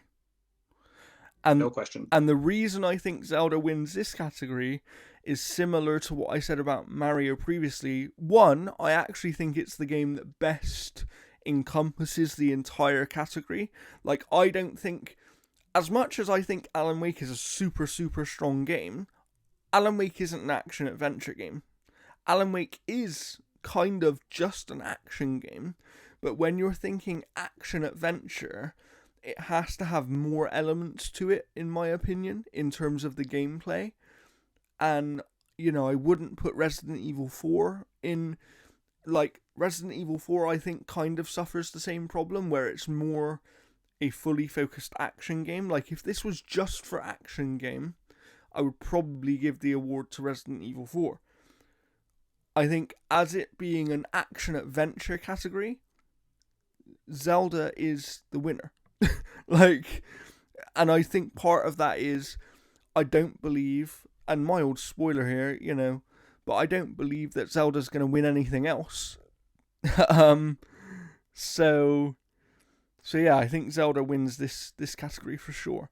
But let's move on, because I will come back to, there's a specific category where I want to talk about Alan Wake a little bit more, but I want to talk about it when I get to that category so that it makes more sense. Sure. Yeah. So we got best action game now. So that is Armored Core 6, Fires of Rubicon, Dead Island 2, Ghost Runner 2, Hi-Fi Rush, and Remnant 2. So I've reviewed Armored Core, I reviewed Hi-Fi Rush, and I reviewed Remnant 2. Yeah. I didn't get code for Ghost Runner 2, so I haven't had a chance to play it. And Dead Island 2, I played a very good portion of that game. I just got tied up with other releases and haven't got back to it. I'm going to be right out of the gate here. My pick for this award is going to be Armored Core 6 Fires of Rubicon. It is a contender for me for Game of the Year, more so than even Hi-Fi Rush. Armored Core 6 is a series that many people consider niche and consider to be good, you know, and very inconsistent in its quality. But FromSoft have delivered a game that is one of the most thrilling action games that I have ever played. This game is absolutely stunning, and I mean, like, Hi-Fi Rush is such an amazing experience. Like, it's such a surprise. It's such a gorgeous game. You know, I spoilers, it's probably going to win an award that we're going to be talking about a bit here. I agree, and that's why I'm with you on this one. I actually think Armored Core wins this category. I think that FromSoft clearly, like, nailed this game. I've only actually played a small little bit of this one, but it's clear to see, like, they know action gameplay. It's throughout all of their games, right? They know action gameplay, they know what people enjoy, and they've nailed it again. I do think Hi-Fi Rush is a close second contender in this category. I actually think it's a very, very good game. But I think that Hi-Fi Rush is almost a guaranteed winner in another category. I think it's much more likely to win in another category that we're going to get to. So, yeah, I'm with you. Armored Core 6 for me for this one as well. Next category is Best VR/AR game. We've got the nominees are Gran Turismo 7, Humanity, Horizon, Call of the Mountain, Resident Evil Village VR mode, and Synapse. So no one is talking about Horizon Call of the Mountain, so that is not even close to taking that category. For me, it's probably going to be Resident Evil Village VR mode, just because of what they were able to kind of do there. Because like, I played Village exclusively in VR, and to me, that was the best way to experience that game. Um, I tried playing it on a VR, and I just wasn't enjoying it at all. That's fair. But That's fair. but for me, it's or sorry, sorry, Resident Evil. I played Resident Evil 7 exclusively in VR, not Village. Sorry. Um, but because I played through that entire game, not in VR. Um, but yeah, it's to me, it's Resident Evil Village VR mode. That's fair. I mean, I don't. Being disabled, VR is quite difficult. In some cases, and therefore I'm not able to play as many VR games as I would like. I have heard quite a lot of praise for Gran Turismo's VR. Um, However, I think that, you know, when you think about VR, it's like there's something about VR and horror that goes hand in hand. And I just think I've never liked VR racing. and It's so I, sick. I just think that people probably will go with Village. So yeah, I'm gonna go with you on that one as well. Yeah, Resident Evil Village. Oh, and All now right. we start getting to the Next, interesting ones. kinda. We got best mobile game first to get through. So we got Final Fantasy VII, Ever Crisis, Honkai Star Rail, Hello Kitty Island Adventure, which has always been a game that I've made up. You know, like it's one of those games where it's like, oh yeah, and Rocksteady's next game is, Hello Kitty Island Adventure.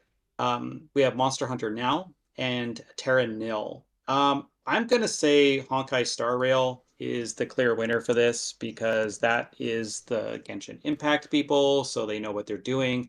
The popularity and talk about this game has been massive. Yeah, so I don't. I've heard nobody talking about the rest of them. So I haven't played any of these games, and I don't intend to really play any of these Star games. Rail is not good. It's on PS5. However,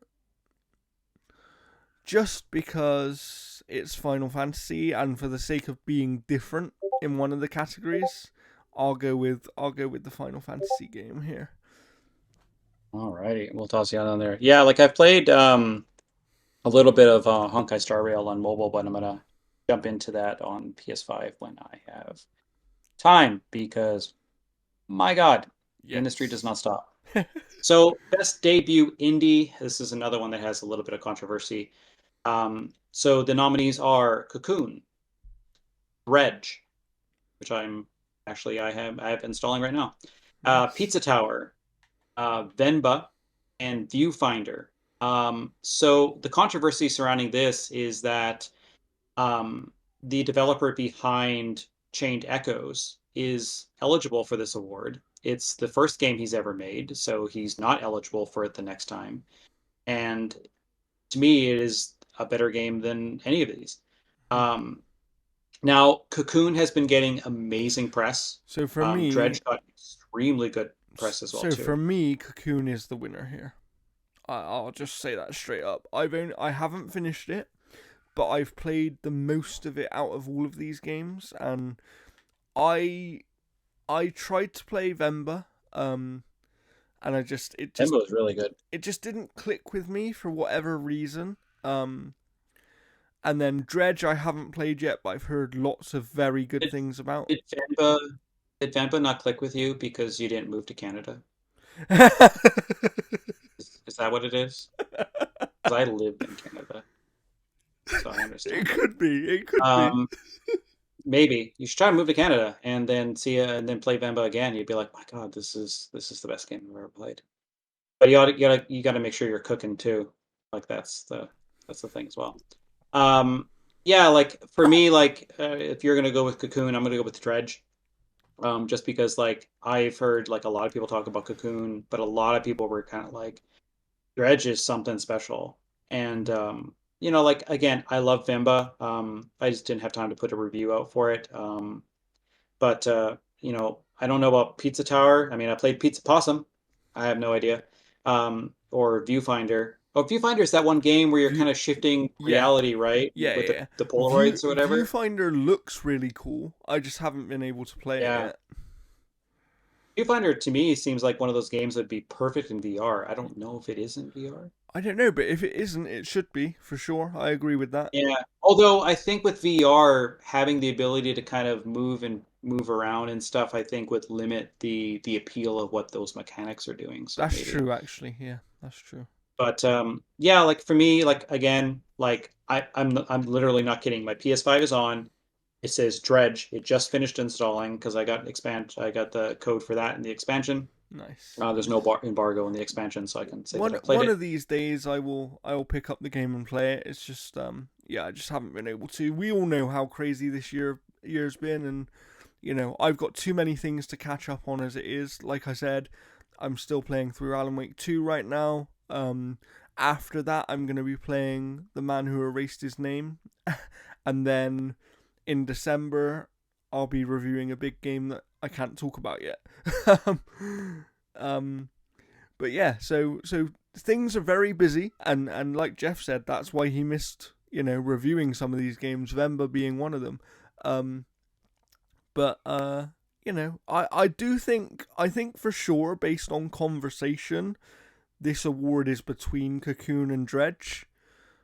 I think that Cocoon has the advantage again of recency bias in the sense that Dredge came out much earlier in the year, and it's like being more recent in people's minds just has an effect. And I think that's true for all of us because what often happens is we'll play a game and it will be really, really high in our minds. And then 6 months later, we look back on that same game and we sort of notice more problems with it than we did at the time, or certain things about it weren't as good as we remembered, that kind of thing. So I do think that having that recency effect on Cocoon will really help it. And not only that, but out of the two games, Cocoon is the one that I have heard more people talk about as like, there are some people that said this was worthy of a Game of the Year nomination. Um, I haven't finished it yet, so I can't tell you because I've been taking my time with it because it's a really interesting, like if you like puzzle games, this is one to play. But also it's just got a really interesting vibe and art style and all this kind of stuff. Yeah, it's got I haven't played it, but it's got an interesting thing where like a lot of your progress is tied to like a percentage like circle, I guess. Yeah. And so like when you want to go back to certain things, you just like kind of like backtrack the percentage amount. Mhm. Yeah. So it's got some neat So things, yeah, but but I yeah, think it's between those two games for sure, and I think that whichever one wins, I'll be extremely happy for them. But yeah, I'm gonna stick with Cocoon for me on this one.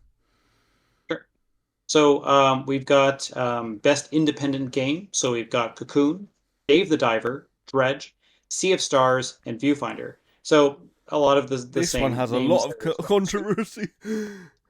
So the controversy surrounding it is that Nakon, I think, is the publisher of Dave the Diver, which is a $1 million company, and this is an internal studio. So technically, this would be the same as if like Yeah, Insomniac made like a little side-scrolling yeah, Spider-Man game and then released it.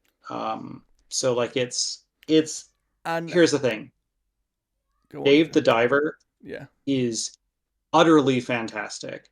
Like to me, it's the most fun I've had out of any of these games that I've played, which is just Sea of the Stars and Dave the Diver, obviously. But Dave the Diver is such a good game, and like I understand what the spirit of this nomination is yeah, that this is a game that clearly is built off like the independent kind of budget of yeah. what a game can be And made and from. this is the problem. this is the problem. There was actually a massive conversation about this online, but I took part in it slightly, this conversation. And the problem is that what people think indie is and what people relate indie to in their minds is not what independent actually means in terms Because of. otherwise you'd have Baldur's Gate 3 here. Mhm. Because they are self-publishing their game. They're an independent release. So Precisely. Baldur's Gate 3 should be in this category. Precisely. So, by what independent actually means, this category is all wrong. The problem is what indie means in a. I don't even know what the way of explaining it would be, but what indie means to the gamer and to the general audience has become indie is a game that is built on a smaller budget with a smaller team, regardless of who is making it. You know, some Yeah. people would consider Pentiment to be an indie game. Pentiment is not an indie game. It was built in the indie spirit, in an indie development environment, if you will. You could make that argument, but it certainly is not an indie game. Like, and that's the problem, is there's a disconnect there between what people associate as being indie and what indie actually is. Yeah. You know, like CD Projekt Red. They self-publish all their games. They're completely independent. Yeah, Phantom Liberty should be up here.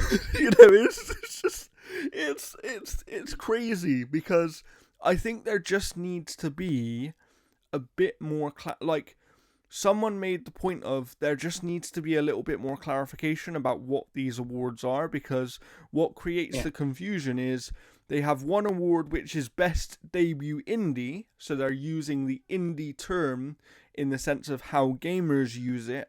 What about just best small budget game? Yeah. Or We fixed it. or you know, someone suggested, like, why not just call it best non AAA game, and then have it be open to double A's and anything below. Yeah, the only problem is that that comes with a lot of negative connotation of saying like you're best not this game. Yeah, that's true. Like to me is that like I would say like you could call it like best small indie release or something or best like just best indie really because like I think independent is That's such what I a mean, though. weird If they took away but thing. this is what I was going to go to. If they took away Yeah, the term independent and just said best indie in the same way yeah, that gamers take it, yeah. using indie as the term, then no one would have had an issue with any of the nominations here. It's because they specifically call out independent, and then one of the games is not independent in any way whatsoever. It's very Yeah. strange.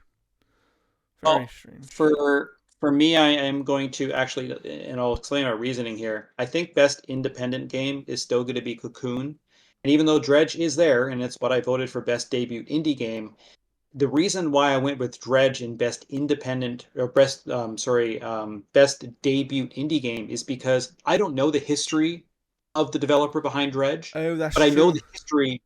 I know the history behind the team of Cocoon because most of those guys Worked made on. Inside Yeah, yeah, and yeah. so they have that history.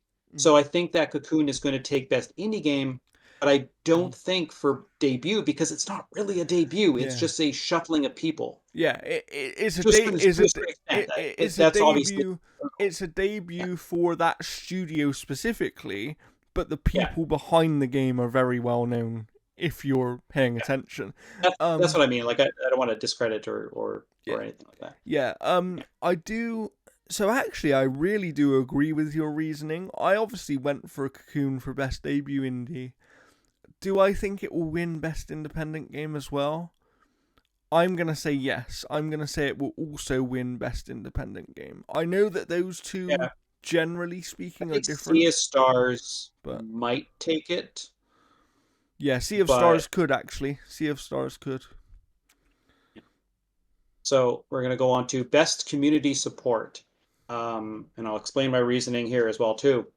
So Baldur's Gate 3, Cyberpunk 2077, Destiny 2, Final Fantasy 6 14, and No Man's Sky. So No Man's Sky to me has been a game that has been in this category, I think, before. I think what they've done with the And they've community has won been it more than fantastic. once, right? And I don't think they deserve it this time around. I think that honestly, you take a look at like Baldur's Gate 3, which has been in early access for a couple years now, and what they've done with that game, what they've done with the community has been like just amazing.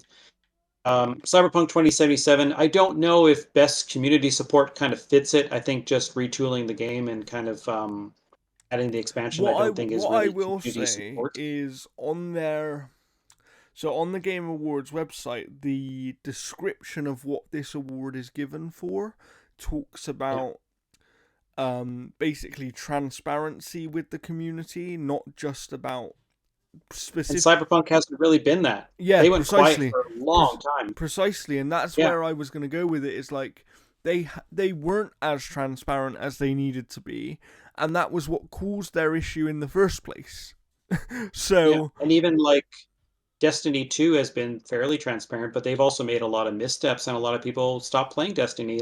yeah, Like they even said like, "Oh, this latest expansion of what we're doing is like we're trying to reimagine like the Taken King and the popularity around that and the quality we did that." But you can't even play the Taken King yeah, at yeah, all. yeah. Like it's so dumb. It's like we want to make it as good as this thing that you're never going to play if you haven't already played it.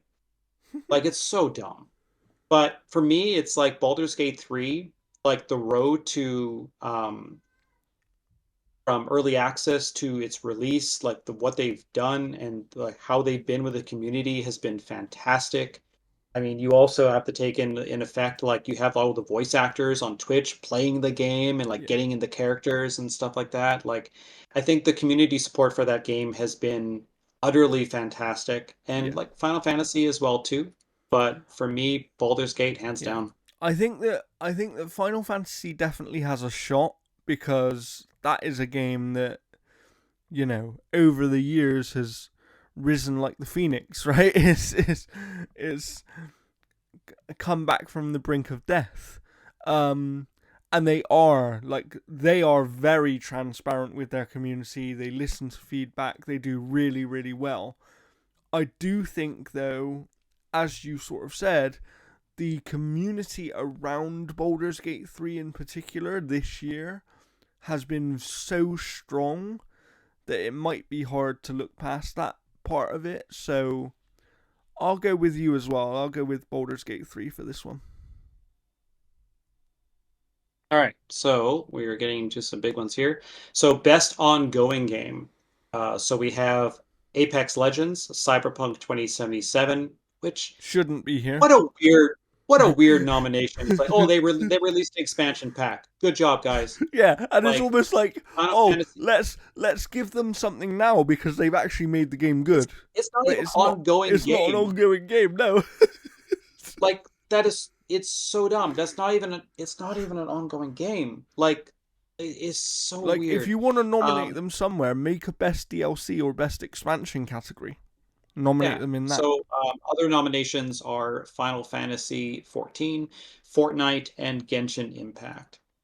Um, like Final Fantasy for me, 14. like yeah, Final Fantasy 14 is the only one that I see kind of winning it because Fortnite has, it is what it is. It keeps releasing content, keeps releasing And it characters, also the OG seemingly map. Fortnite seemingly until the last couple of weeks has gone really quiet as well. Until they did the OG thing where they Yeah. released that And like like Genshin Impact, like honestly, if Honkai Star Rail was in this category instead of Genshin Impact, I would say Honkai Star Rail. yeah. Like, but yeah, like for me, it's Final Fantasy 14 because of like everything they've done. I think next year, however, if Warcraft gets those expansions and stuff going, Yeah. I could see Yeah. them being a strong contender there. But yeah, all right. So we'll toss in for Final Fantasy 14. I think Cyberpunk could take it just because of recency bias and the fact that Phantom I Liberty was still, but I do think the majority of people voting, however, even though the people voting are the ones who make up these nominations overall, I think a lot of the outlets voting will kind of have the same discussion that we had, where it's is this really even an ongoing game? and it's not, right? So it shouldn't be awarded for something that it isn't, you know? Yeah. It's, yeah, Um, strange one. all right, so we're going to go into games for impact. So we have A Space for the Unbound, Chance, Chance of Sonar, Goodbye Volcano High, Tachia, Terra Nil, and Venba. And I am voting for Venba. For me, this one is Chia.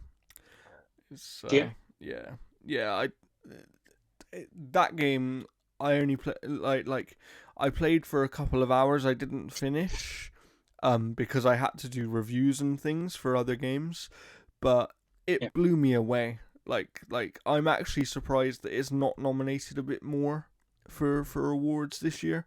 So I do think for me something just says that that's where it will get its flowers. All right, so we have is innovation in accessibility. Diablo 4, Forza Motorsport, Hi-Fi Rush, Marvel's Spider-Man 2, Mortal Kombat 1, and Street Fighter 6. Now, I don't know of any accessibility settings in Mortal Kombat 1. No, I don't either. Do I you? don't know why it's there. Like maybe I'm going I crazy, have no idea. but I don't yeah, know of any of them. Like, is it just the easy fatalities? Is that what it is? yeah, But maybe. so like for me, for me, what this means is not just accessibility settings in regards to like vision settings or audio settings Yeah, or like quick Accept, things to and this essentially is make it easy. It's what makes the game yeah, accessible. yeah, So for and me, that's the thing is not the like something people forget about accessibility is it's not just about the settings that are available to help people with additional needs. It is about the core design of the game and how accessible that is at its nature without needing additional settings. So yeah, for you, Jeff, what were you going to say there? yeah, like for me, it's basically like Street Fighter 6 to me is probably the winner for me. And that's the simple fact that you have the classic and modern controls. And modern controls have brought so many people into Street Fighter because like fighting games can be complicated.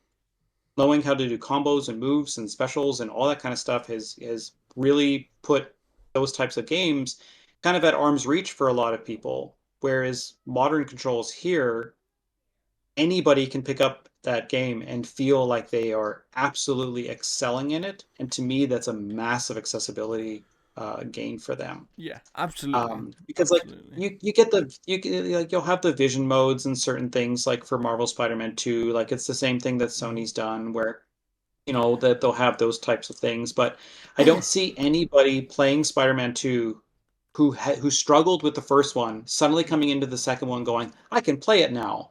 I don't see that at all. And So again, Mortal Kombat, I don't know what it has. so I kind of agree with you, and I do think that for fighting games in particular, what Street Fighter did was a really big innovation, and it will make a difference going forward to that genre, hopefully. However, Even Tekken, I think, is exploring a yeah. modern control scheme as well. However, the most accessible game in this list in terms of overall accessibility is without a doubt Forza Motorsport. It is the most accessible driving and racing game that I've ever played in my life. There are like you can play this game with one button. You know, you like the amount of vision based assists in this game are more than I've seen before. I think that Spider-Man 2 does really, really well with its accessibility settings, but at least from what I can remember, it doesn't significantly improve its accessibility settings over other um like PlayStation titles recently, right? It's kind of I think PlayStation have got to a really good point where they kind of just copy and paste the Yeah. the settings that are available in their games across all of their games. And that's not a bad thing. It's an amazing, amazing thing. But to me, that Yeah. isn't innovation. That isn't innovation in accessibility. Um, Yeah. hi- But that's also the same reason that I see with like Forza is like I've taken a look at some of them and like I don't know if a lot of it is innovation more so than just again bringing a lot of those same kind of elements to it. Whereas you mhm. get something like Street Fighter 6 where the modern controls is That is that is actually an an innovation, innovation. Yeah, yeah. And you know. that's So I think that's the thing. That's the toss up with this category, right? Is like, are people going to vote? And to be fair, this category is one of the interesting ones where they do actually have a specific panel, is what I understand from Jeff, who yeah, vote on this category specifically. Um, but the interesting thing will be, are those people going to vote more with the innovation side, which would be, for me, between Street Fighter and Hi-Fi Rush, because Hi-Fi Rush actually does have a few accessibility settings that are really unique and and kind of helped me play the game, certainly, and they were things that I haven't seen in other games before, which would make a real difference for rhythm based games in the future. So, in terms of pure innovation, it's between those two. I just have a feeling that the panel of judges will go with what is the most accessible game overall. And I don't think that that's the wrong decision either, because really, we should be awarding the most. This should be an award for most accessible game, not for accessibility innovation, because we've got innovation is still important in accessibility, but we've actually gone past the point where innovation is the thing that matters most. Now it's about having as many games as possible be as accessible as possible. And that's what we should be awarding. So therefore, my winner in this category is Forza Motorsport, because it is the most accessible game in this category for me. all right. So we are moving on to best performance. We have everyone's favorite Ben Starr, Cameron Monaghan, Idris Elba, um, Melanie Libbard for Alan Wake 2, Newborn for Baldur's Gate 3, and Yuri Yolenthal for Mario Spider-Man 2. Like, don't get me wrong, Yuri's performance is really, really good. I think Cameron Monaghan does a fantastic choice. I think Idris Elba is probably nominated so that they can have their celebrity shot in there. Idris Again, is I haven't very played Phantom good. Liberty. Idris is very good. Yeah. Um, Oh, he's a fantastic actor. I will say that Idris's performance is very, very strong. So I can understand him being nominated here. I actually think that this is the category where there is a massive, massive snub for me, and I Well, to get me, like, yeah, go ahead. I get it, but the two actors that combine to play Alan Wake in Alan Wake 2 here, which is Yeah. Ilka Villi and Matthew, I forget his last name, I apologize. But one is the voice, and then one is the physical actor who also does some voice stuff during the live action things. Yeah. Those two should be nominated here, because actually, in my opinion, they are the strongest performance in Alan Wake 2 so far, based on what I've See, I played. disagree because like Melanie Libbard is Saga, right? Yeah, Melanie Libbard is Saga, yeah. I find her performance to be better than Alan so far. Like Alan's fine. Like That's the narrating interesting. stuff kind of draws on me, but like I've enjoyed the Saga stuff That's more than the interesting. Alan Wake That's stuff. interesting. But and I'm not saying she shouldn't be nominated. Just to be oh clear, sure. I just think Yeah. that it is a massive snub, in my opinion, that the actors for the main character of one of the best games of the year is are Well, not nominated. yeah, for me, like the big snubs are going to be Baldur's Gate 3, just for the simple fact that Alan Wake, when you play that game, you hear every aspect of dialogue in a single playthrough. In Baldur's Gate 3, That is not the case at all. That's Like true. you could go through that game 17 times and always hear new dialogue and new inflections and new everything. Like they had to play those games, they had to play those actors as if characters had just died or events had transpired. So the amount of performance that they had to go in and make that game over the course of years and years and years of recording dialogue is massive. So for me, only having Asterion here and not Shadowheart and not like all these other characters that are absolutely amazing, it's weird just to have Asterion because like Asterion's great. Like he has this like swab kind of like Mhm. vampire guy. And but like There is another one that I'm it's so surprised isn't weird. here, and I actually think he could be here for one of two games, honestly, and that is Ralph Ineson, who plays Sid in Final Fantasy Or 16. Sid, yeah. Um, Yeah. and it's just like And then he's also in Diablo 4, yeah. he is, and I think that both of his performances this year were amazing. I actually think they were really good. So I think he's a Yeah. massive miss here. I Yeah. Getting back to the category here, though, Mm. and Star is gonna win this. Yeah, yeah, yeah. Like, there's no doubt about it. Like, dude is like, I am best friends with everybody. Like, like you see him on there, and like like the amount of stuff like when he was doing like here's my audition for like Mario and stuff like that. Like all his stuff, like Yeah. even the stuff he's done with Ralph Ineson has been fantastic. But Mhm. this dude has captured the entire industry to And a also, point not where only he will that, win. but let's give him full credit as well. His performance is very good. He Oh, ha- it's good. he It's very good. you know, he has to play a character at different ages who's going through some massive things in his life, and he has to deal with a lot of different emotions and different stuff, and like he nails that performance. um I can't wait to see what he does next in the video game world, because yeah, that guy, like, I would have taken him as Mario for sure. It's me, Mario. Yeah. No, uh, like yeah, I honestly think that he's gonna I win that think he one. is the clear winner here. I do.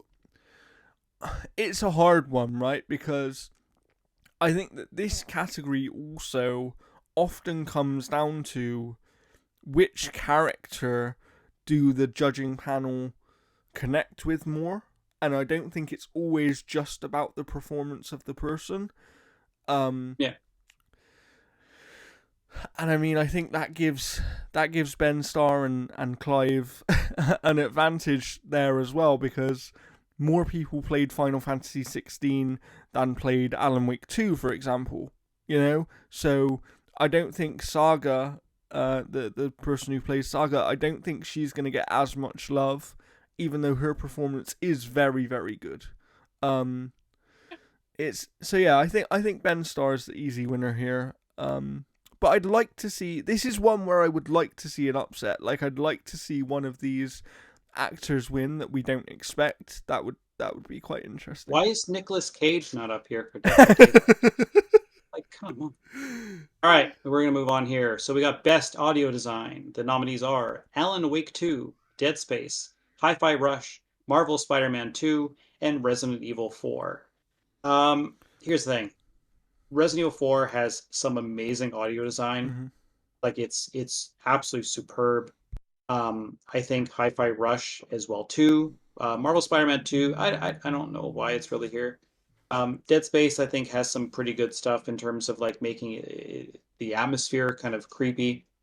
But I think honestly the clear winner here is going to be Alan Wake 2. I agree. I I So, don't see it losing it. so I need to go through a couple of these games a minute, because this is one of the areas where I did want to speak about Alan Wake 2 more. But first of all, I want to say audio is such an important part of Hi-Fi Rush that I think Hi-Fi Rush might have a chance in this category. I think it might have a Yeah, chance just because the actual audio design of the game plays into the gameplay and and yeah. and, and is so crucial, and therefore, I think it does have a chance in this category.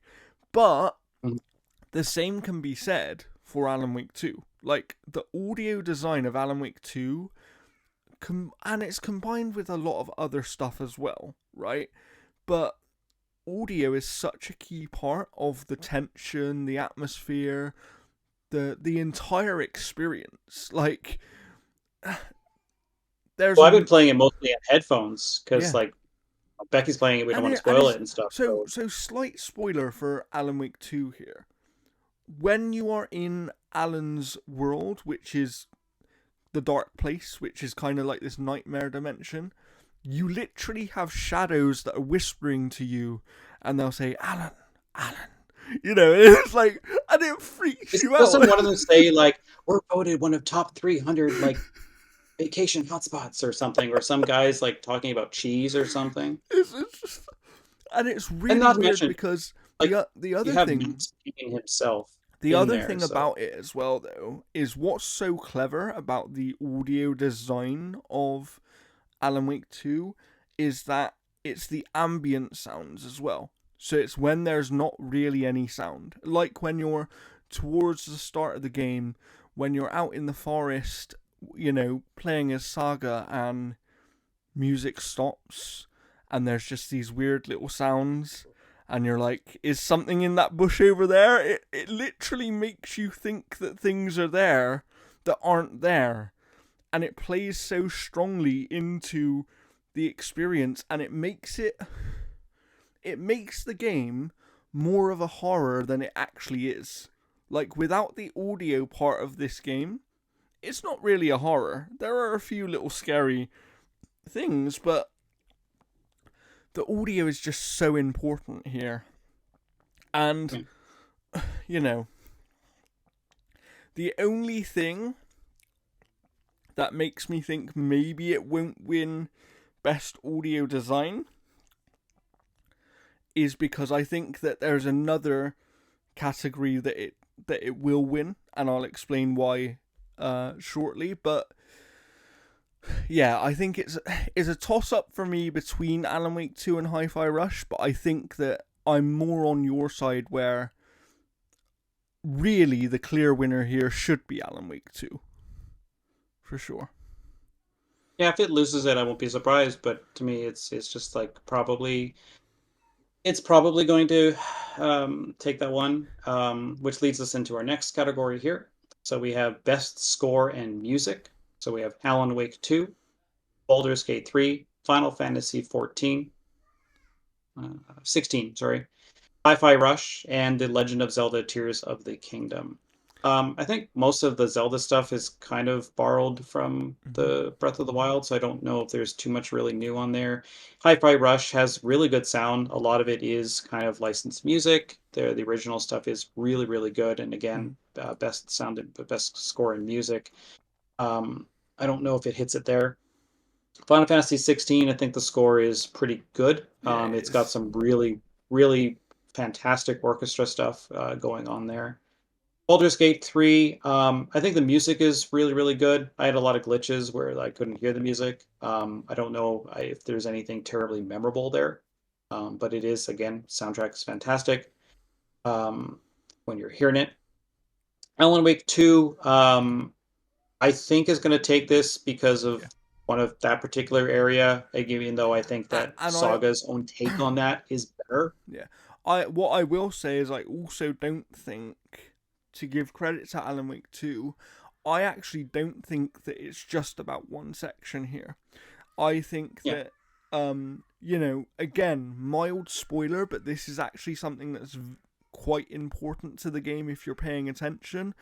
Every chapter in Alan Wake ends with a song, and these songs were completely created original for the game, and they are about what is going on in the game. And they yeah. actually, if you listen to them and take the, because you can, this is my biggest piece of advice for playing the game: do not skip, do not press continue at the end of a chapter. Actually listen to the songs, because they do make a difference. You can Like, listen to them on the radio after, because like for me, it's like I listened to like the first two and I'm like, yeah, these are fine, and then I ended up skipping them. So I'm not taking your advice, Jordan. I'll listen to Interesting, them interesting. later. But but yeah, they play into the narrative as well, which is where I think that's one of the things I was talking about when I said that Alan Wake 2 is doing a lot of things I haven't seen other video games do in the same way, of like these lyrics are actually part of the narrative of the game, and that is crazy. Like, therefore, I think that, again, to me, this is the one, this is the award I was talking about, where I think that Alan Wake 2 hands down wins this one, and I'm not 100% convinced that it will win audio design. Obviously, I'm going for it in both, but I do Yeah. think that if it loses one of them, it's more likely to lose audio design. Yeah, I'm gonna change it up here. I'm gonna go with Final Fantasy 16. I just know a lot of people talking about the score That's true. Very during true. like those boss fights and stuff. Like they're just intense and they really add to those fights. Whereas I think like Alan Wake could exist even without those songs. But yeah, so we'll move on here. So we've got Best Art Direction. So we have Alan Wake 2, Hi-Fi Rush, Lies of P, Super Mario Brothers Wonder, and The Legend of Zelda: Tears of the Kingdom. There's one winner here. Um, I'm going Hi-Fi Rush. Yeah. Yeah. Like Hi-Fi Rush is one of the best looking games that I have ever seen, and like the art direction in that game is just absolutely It's also staggering. got the most original art direction of all of these games, in the sense of there aren't many games that look how Hi-Fi Rush looks. There are Oh a yeah, lot like of. everything like again, like Alan Wake 2 is a gorgeous It's a game under the phenomenal right looking game. Yeah. like PC hardware because like um there's a lot of there's a lot of graphical issues on consoles, especially with how like ray tracing affects Yeah. like in terms of like your peripheral for a lot of stuff. So there's those Yeah, ends of it. you definitely Um, have had more issues than me graphically as well. I remember you talking about one particular well, room in the game. yeah, yeah, because like I know like the ray tracing thing and stuff like that that affects every single version of the console versions. It's Yes. not just I a would glitch or anything. recommend, to that point, while we're on visuals and stuff, I really would recommend checking out Digital Foundry, because they do really good coverage of all of these major games and about the visuals, and they actually, you know, if you're interested in that kind of thing, they teach you a lot about how the technology works and why certain visual issues exist and will always exist. um, Yeah, so that's, I recommend going and watching but their stuff. yeah, like Liza P is gorgeous. I think the art direction in that game is fantastic. I do kind of wish RoboCop Rogue City was nominated for this because the art direction in that game is really really good. Um, but yeah, for me it's Hi-Fi Rush. Like when you step out into that open area and there's that city there, that is one of the most The, gorgeous the other things. the Like other the art direction reason the is other reason so for good. me that Hi-Fi Rush is the winner here is when I was playing it, it felt like I was playing an animated movie. Do you know what I mean? Like it actually felt like I was playing an Into the Spider Verse type of of of movie. It's the art is amazing in that game, and it's that game is basically art and music. The game, um, so yeah, I think that Hi-Fi Rush. I would be surprised if Hi-Fi Rush doesn't win. What I will say is, if it doesn't, then I think Alan Wake 2 should. Yeah. So this one here, next one we're going to be split on for sure. Best narrative. So we have Alan Wake Whew. 2, Baldur's Gate 3, Cyberpunk 2077, Phantom Liberty, Final Fantasy 16, and Marvel's Spider-Man 2. Okay. For me, the sheer weight of what has been written and recorded and the permutations for what this game does, Baldur's Gate 3 for me is an absolute achievement in writing. The scale at which all of those pieces have to work, the variations of those little tiny things, that choices that you make and how that affects the story is incredible. The little narratives built around all of these characters are fantastic. Mm-hmm. You take a look at like every single one of these nominees, and every single one of those games have the exact same story to every one of its players. Like no one's missing out on stuff. And I mean, like, sure, you can miss out on the side quests for Final Fantasy, but I mean, if you're going like, hey, go fetch me 12 apples as a narrative, no. Like, so Oh, the side quests there alone. But in regards to like Alan Wake 2's like, and obviously we'll get into it into the spoiler cast, but like yeah. I'm not captivated by Alan Wake 2's story in the Very same way that other interesting. people are. Mm-hmm. Like I don't think the story, like I personally don't think the story is the So, reason why I'm so playing that it. actually, so that gives me something where I want to jump in on, and it's not Alan Wake specific, but it's more about this award as well. I appreciate that this award is for best narrative, because to me, narrative doesn't just mean story. When somebody says narrative to me, it's about how that core story is told, but also about how everything else around it is built and kind of makes sense and fits with each other, right? I haven't played Baldur's Gate 3 yet, so I can't comment on all of that stuff. However, I absolutely understand what you're saying in terms of it being a massive achievement of writing for them to be able to write so many things that fit well together and make sense and all this kind of stuff. However, I also know from experience that with that much writing, there are going to be parts of that narrative that are probably not very good. There are going to be things that aren't as good as other things that are much better, right? Because that always happens when you have so many choices. I haven't yet played Spider-Man 2 enough to talk about the narrative. I do know that most people think that that's the strongest part of that game. So you know, I we're definitely going to be split here because I know you're going for Baldur's Gate 3. I already have you written down for Alan Wake. Yeah, I mean, and to be clear, my mind might actually change on this one by the time the awards even happen. But at Yeah. the moment, what I have played of it, for me, it's not just about the core narrative because I actually think the core narrative and the core story is really interesting. There is a mystery there that you're uncovering, and there's actually a mystery for both characters and for how they connect with each other. But it's more about, for me, how that overall narrative is told and the way in Yeah. which all of those elements make sense. And you know, this isn't a spoiler because everybody does know this.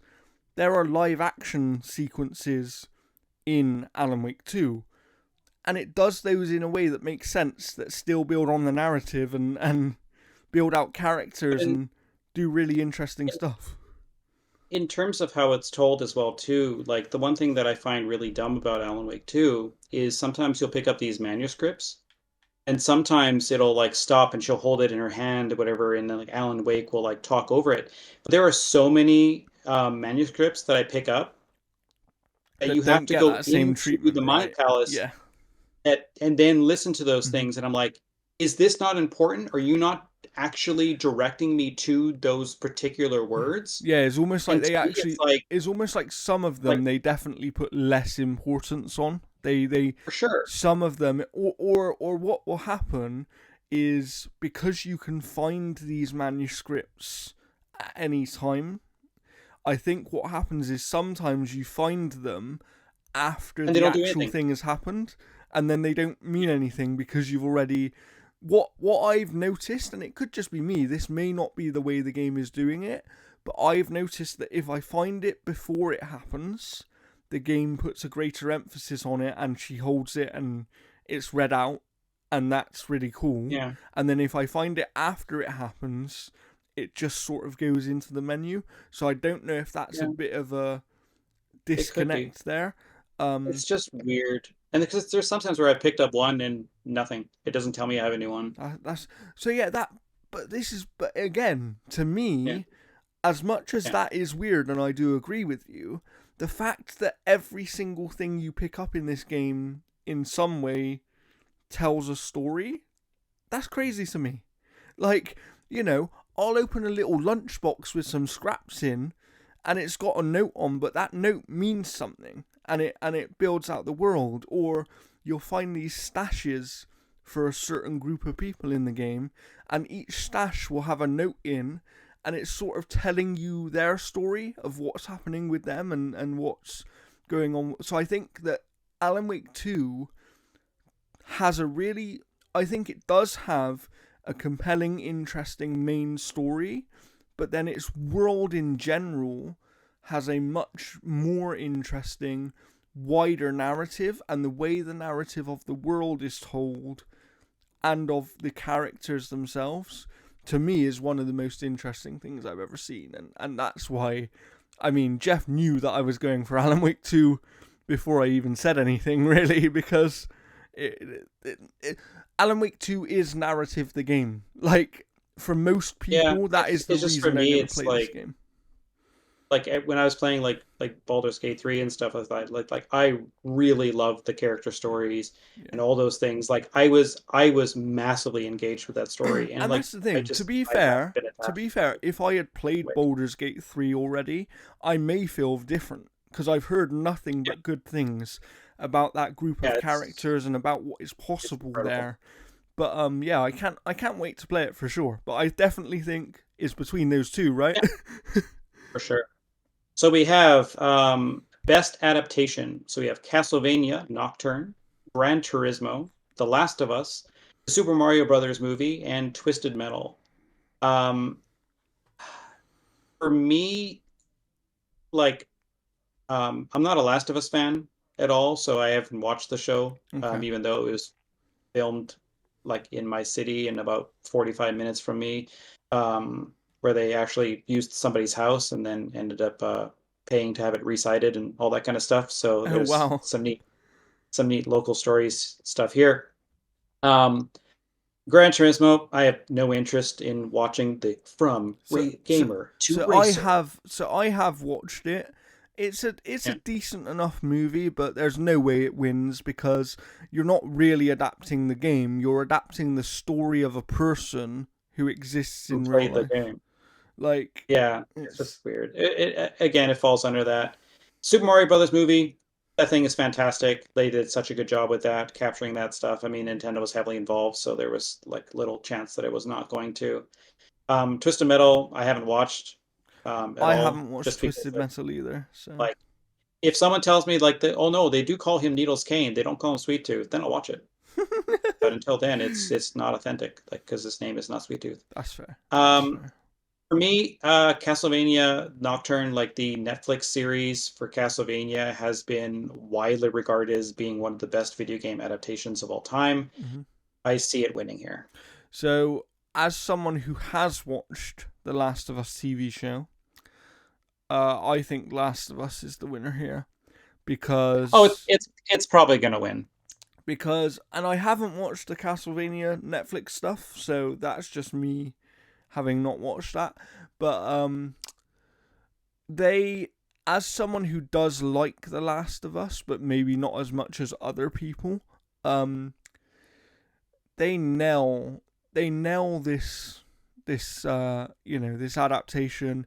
The changes that they do make are smart, and while they are somewhat mildly frustrating or don't make sense at first, they do make sense as you watch more of the show, and they actually build on things a little bit that are not built on in the game. So I really like that as well. But all of the key scenes and moments that are in the game are in the show, and they're done almost word for word exactly how they were in the game.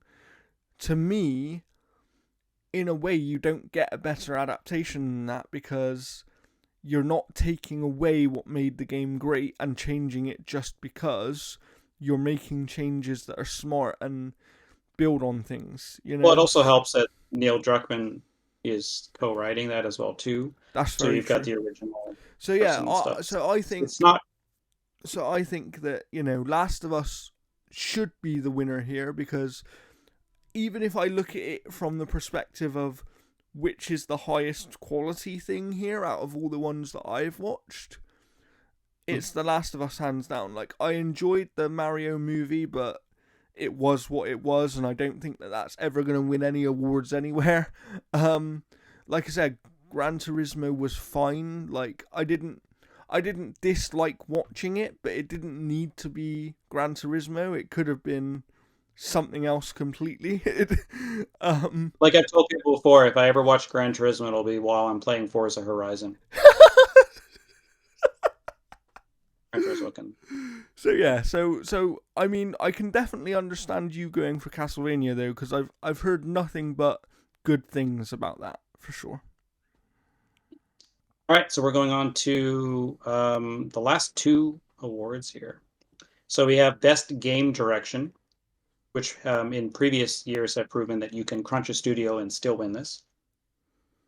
Last of Us, Alan Wake 2, Baldur's Gate 3, Marvel's Spider-Man 2, Super Mario Bros. Wonder, and The Legend of Zelda: Tears of the Kingdom. For me, again, clean sweep, Baldur's Gate, because the amount on that plate to direct is staggering. Like, you have to be responsible for like 20,000 permutations of how that game goes, how the world reacts to it, how the characters react to it. That direction is immense. Like, again, Marvel Spider-Man 2, fantastic game. The cutscenes and all that kind of stuff are just fantastic in that game. Super Mario Brothers Wonder is just a explosion of ideas that really make a game really stand out to be something new, even though it is familiar. Legend of Zelda: Tears of the Kingdom, again, fantastic game, but all of the art, all of the game direction that's in this game was just essentially from Breath of the Wild. So like, there's nothing it does that's drastically different that feels like that game direction really emphasizes it. And again, like Alan Wake 2, like the direction of the game, the focus, and like what they're trying to tell with that game, it comes through brilliantly. Like there's no denying that the game direction is fantastic in that game. But for me, best game direction is like, it encompasses everything. And the amount of work that Larian has done, I do agree with that. Is I will unreal. I will say that clearly this is one where we're going to split again. I have you written down for Alan Wake 2. Yeah, and that's and I want to explain my reasoning on this one, because to me this is where Alan Wake 2 most excels, in the sense that Sam Lake, who is serving as creative director but not game director on this game, he's sharing directing duties with somebody else, but he had such a clear vision over what he wanted this game to be that they've actually envisioned this game in the past as other things.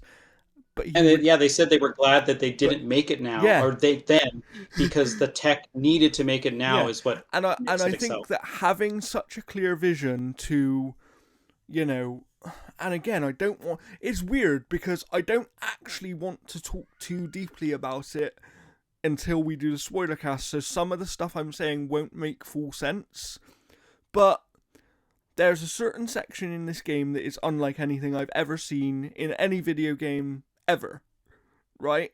And that alone, to make sense within the world and the way that they've done it, which is seamless and weird and Remedy and all this, like, it's amazing, right? But overall, it's just the overall direction of the game which is crazy to me.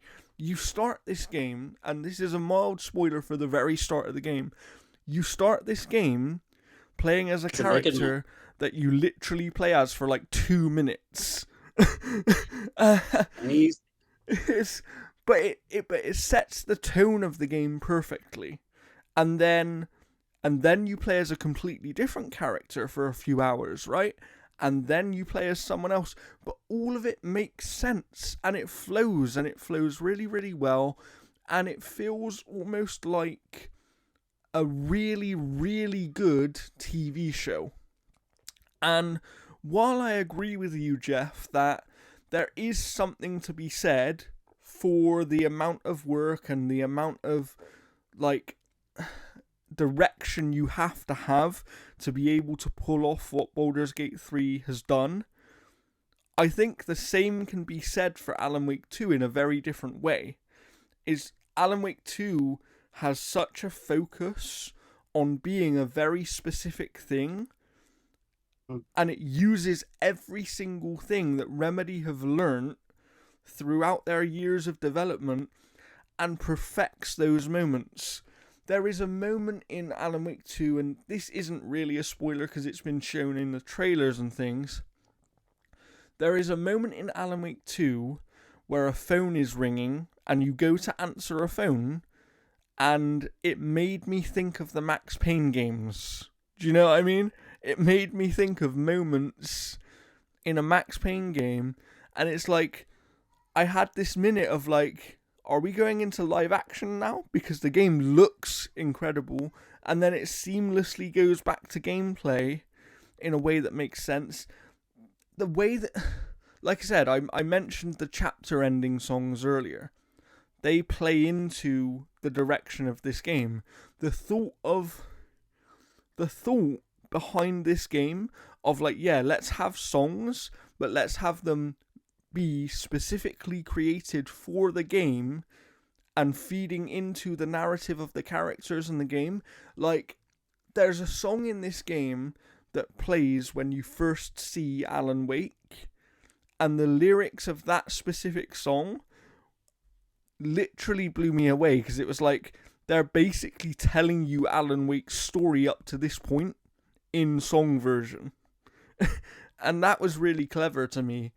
So I think that here we are obviously talking about who we think is going to win.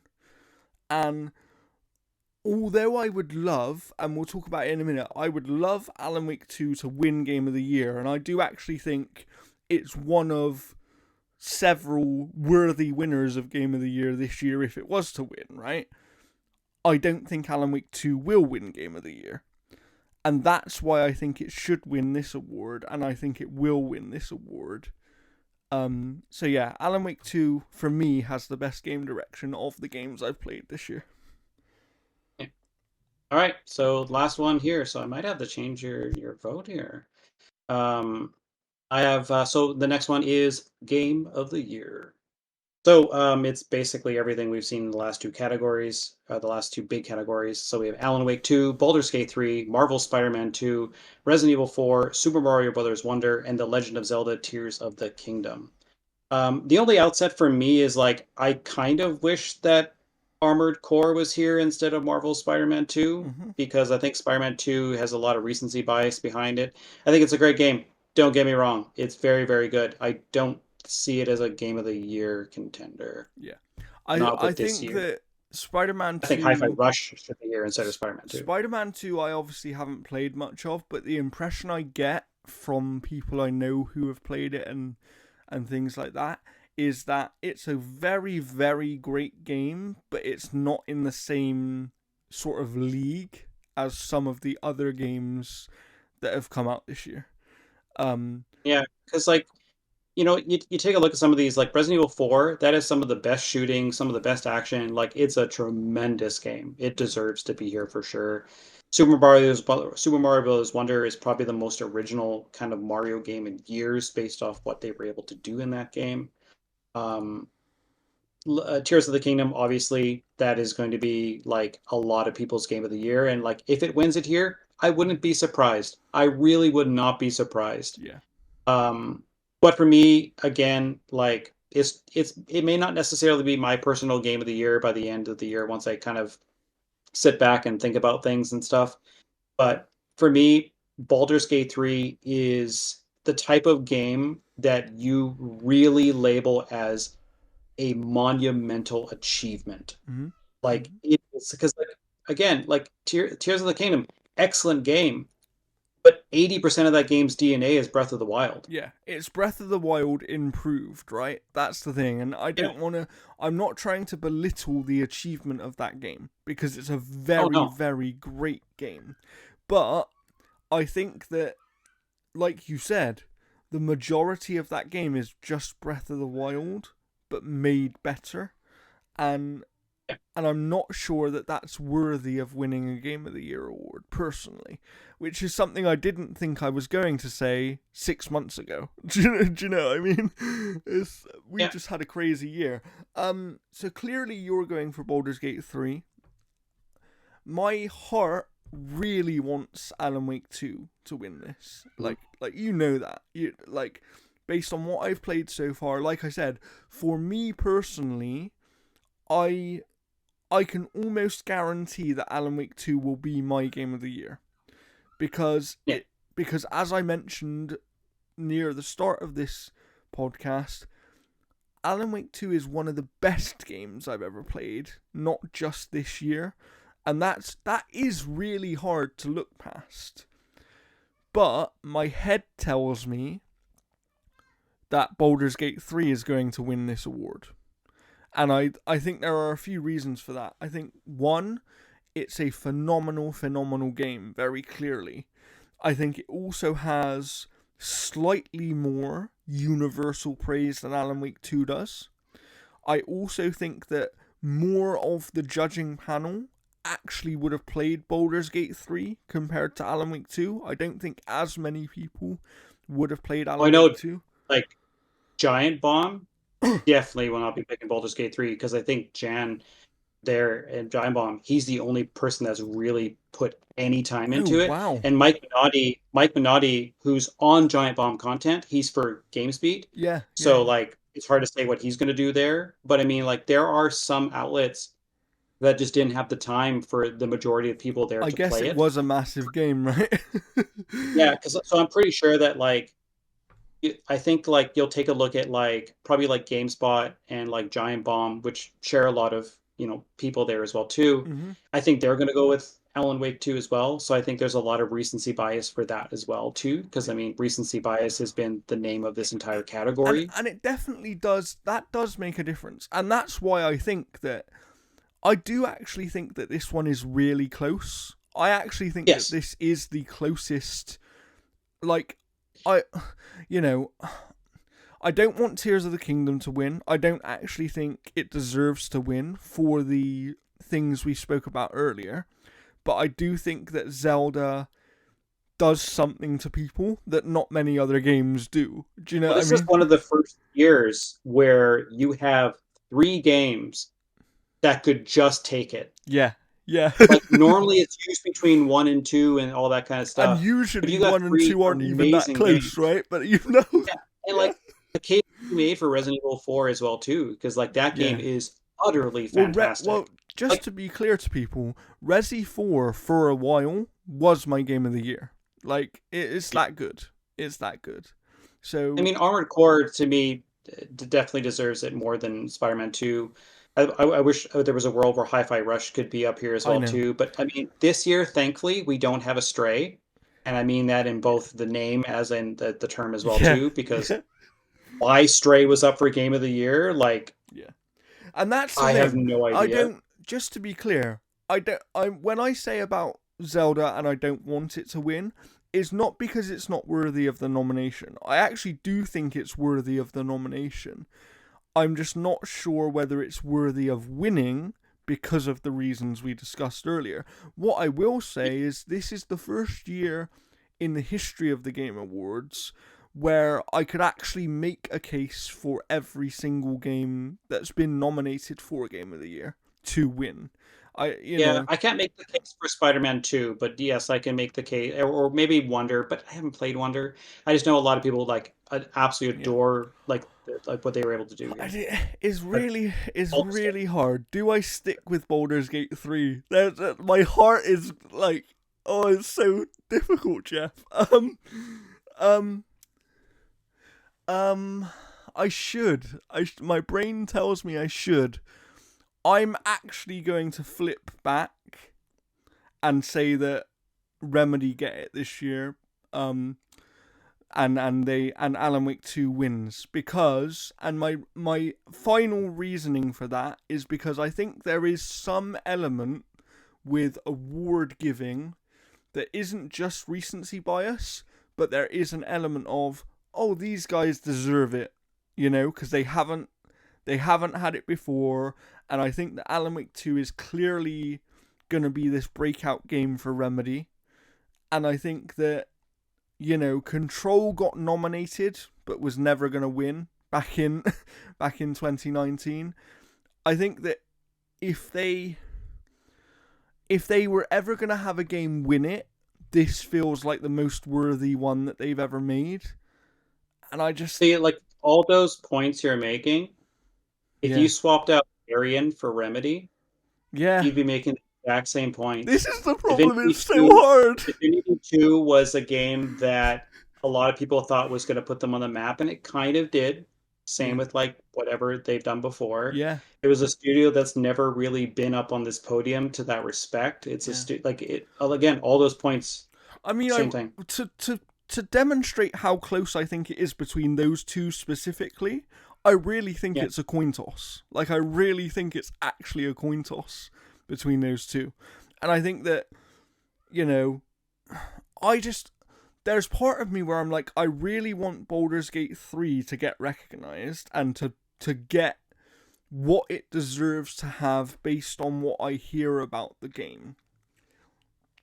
However, I also want to make sure that Alan Wake is recognized, and I wonder whether this is going to. Do you remember in 2018, it was that year where Red Dead Redemption 2 won a lot of the other awards, and then it didn't win the big two awards, right? It didn't win Game Direction, and it didn't win Game of the Year because those ones went to God of War. I wonder whether this will be a similar kind of year. I just don't know which game will be the one that wins the bigger ones and which game will be the one that wins the smaller ones. And I really don't know. But I think we're going to end up with a situation where, like, both of these games, Baldur's Gate 3 and Alan Wake 2, are nominated for 8 awards each.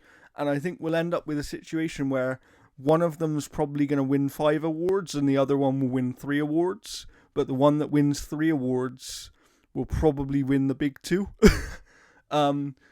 Yeah, like I think Baldur's Gate, like even if Alan Wake say takes Game of the Year, I think Baldur's Gate 3 is probably going to take more awards than Yeah. Alan Wake. Yeah. And that's like again, like for me, like again, like I've played Baldur's Gate 3, you know, right to completion, and Alan Wake 2, I probably have about 4 or 5 hours. So like I've played both of them.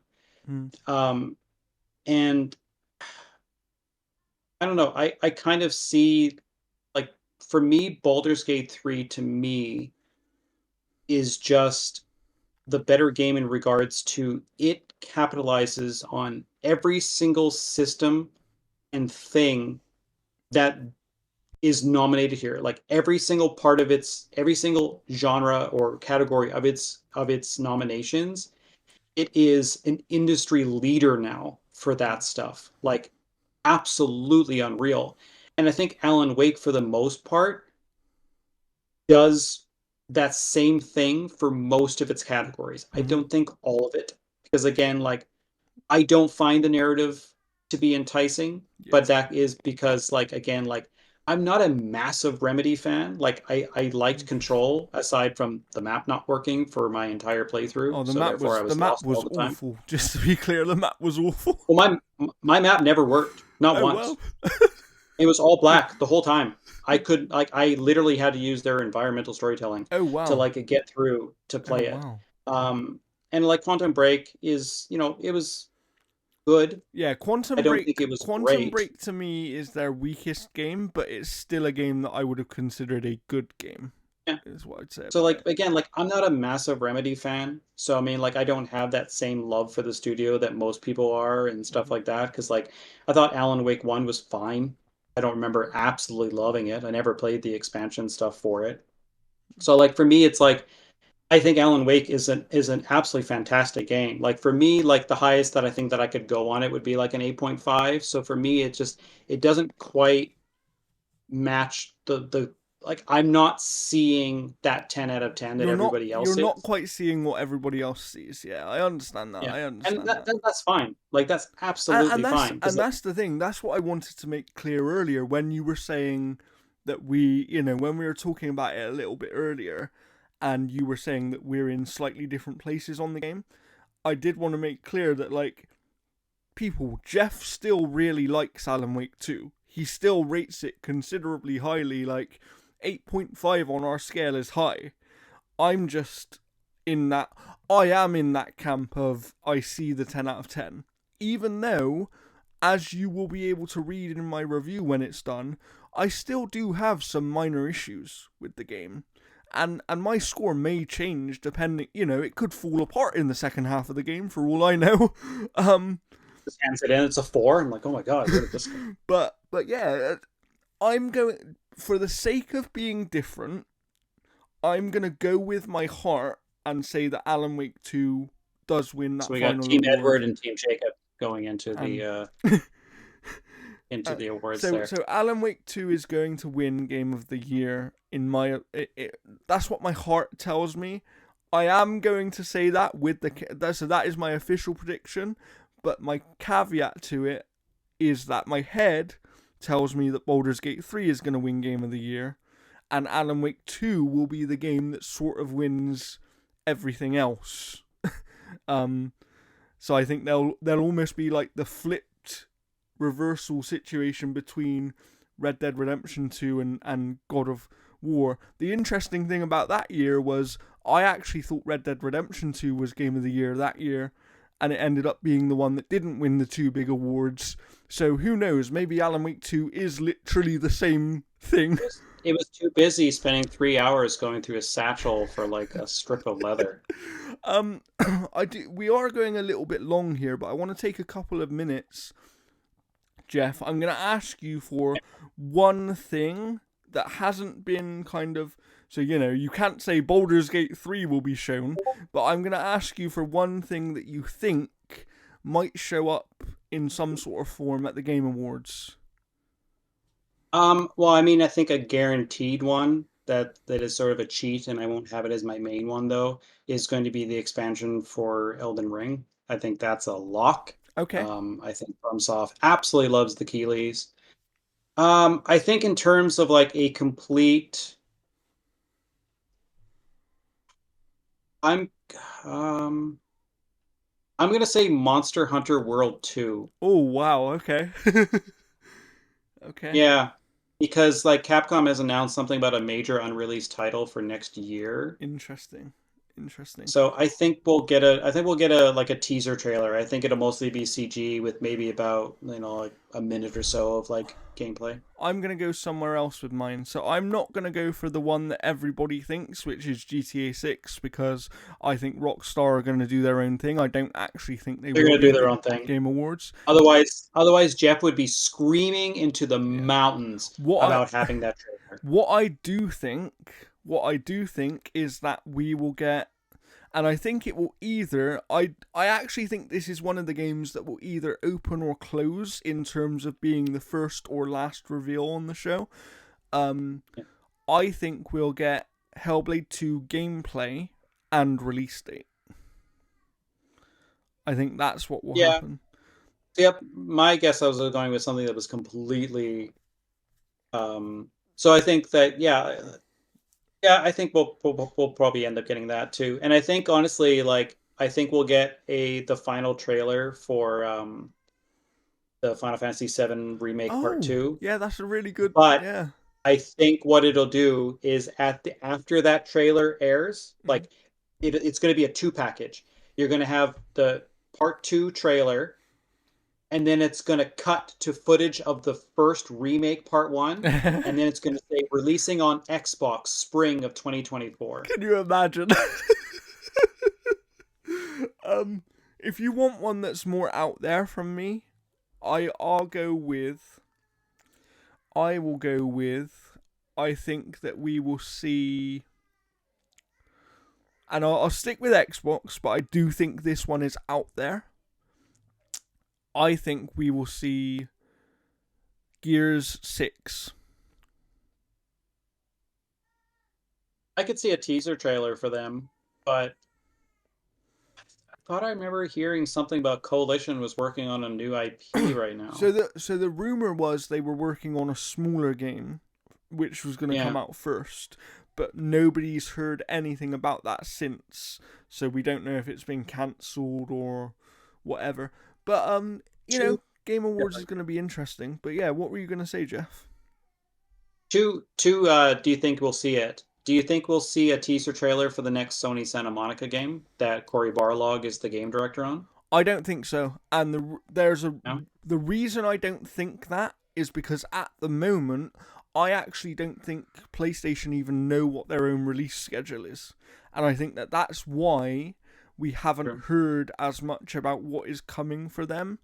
Um, if we were Okay. if what I will say is, if we're gonna see something from PlayStation, I think it'll be one of two things.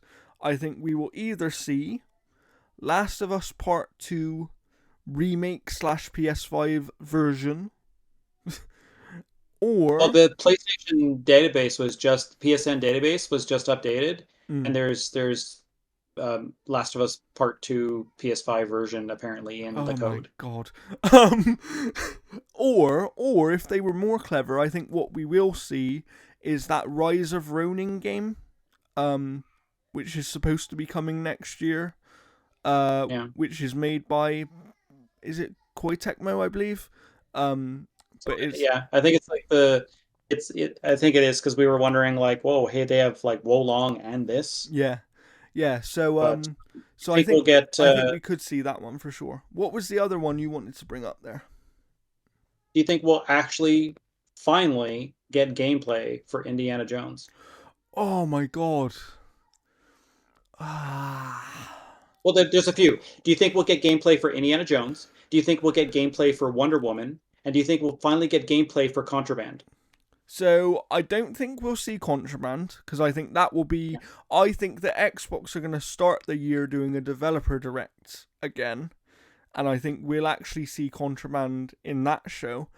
Um, Indie, Indie, it kind of depends because I think that if Indie is a next year game, and what we've heard from Xbox is that they've obviously announced at least 4 games so far, but they said that there Yeah. are more for next year. If Indie is a next year game, we will see it. If it isn't, we won't. Um, because I think that if they're not certain that it's coming next year, I think they won't show it till the summer. And then what was the other game you said? Do you think we'll actually see gameplay for Wonder Woman? Wonder Woman. Ooh, ooh, that's a Like that tough recently one. has been announced as apparently being live service somehow. Yeah, I mean, they first announced that what 3 years ago now. Something like So that, I yeah. feel like we could. I feel like it's about time to see something from it, like a proper in-game trailer, maybe something like that. Um, I definitely feel like that's possible for sure. That's possible. Yeah. But yeah, let us Huh? know. Let us know, obviously, what you think you're going to see at the Game Awards. Let us know who you think the winners are. Feel free to keep track of our predictions as well and tell us who won because, maybe we'll have to get a little trophy or something and send back and forth. This is going to be an interesting year for sure, and I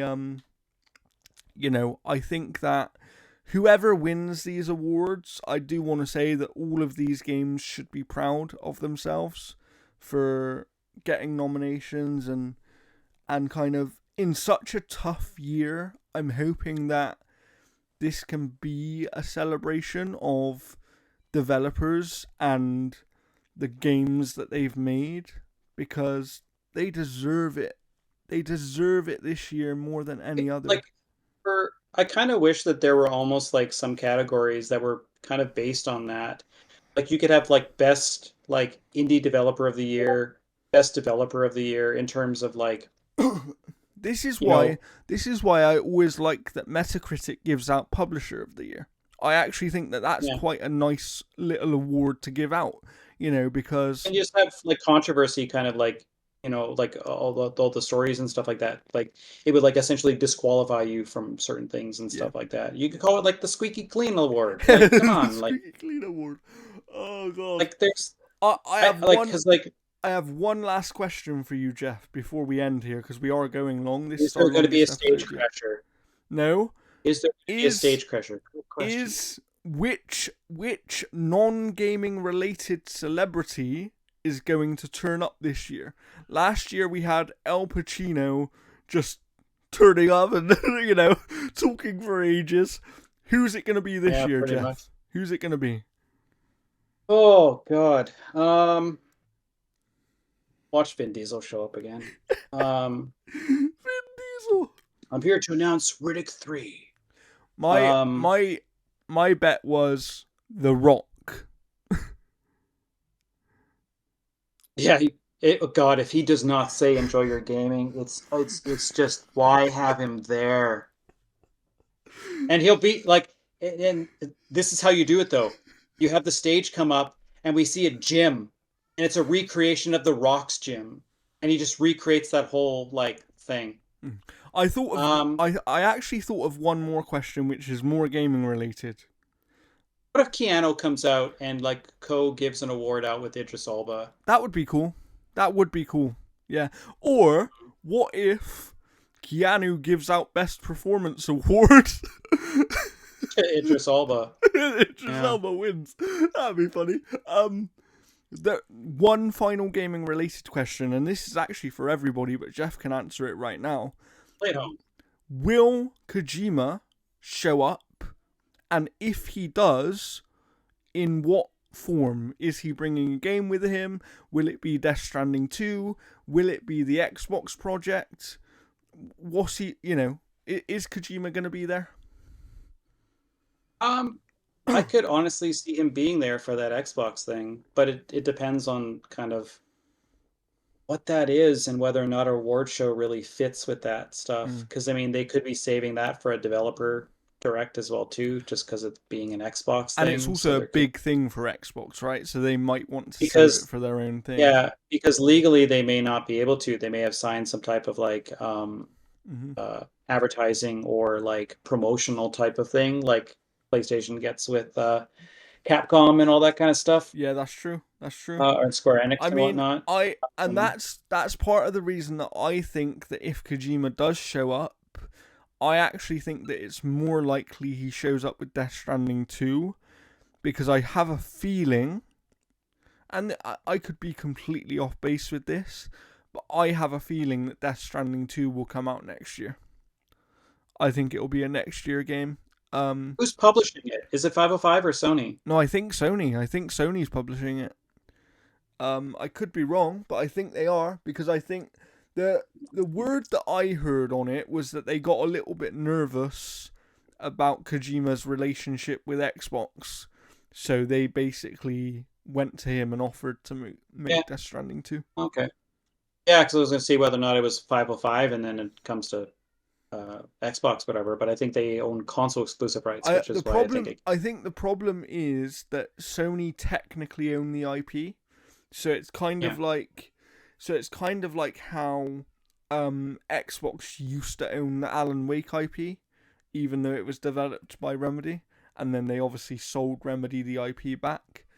But yeah, I would say I think Kojima being there is a safe bet. I don't know what he'll show up with, but my guess would be Death Stranding 2. Let us know in the comments below what you think. He needs more celebrities. He needs more celebrity scan. Yeah, like, please come into this. Idris, Keanu, come on. Yeah. Oh god, and I mean Jeff's in Fortnite now, so he's. I am not in Fortnite. What are you talking about? Could be.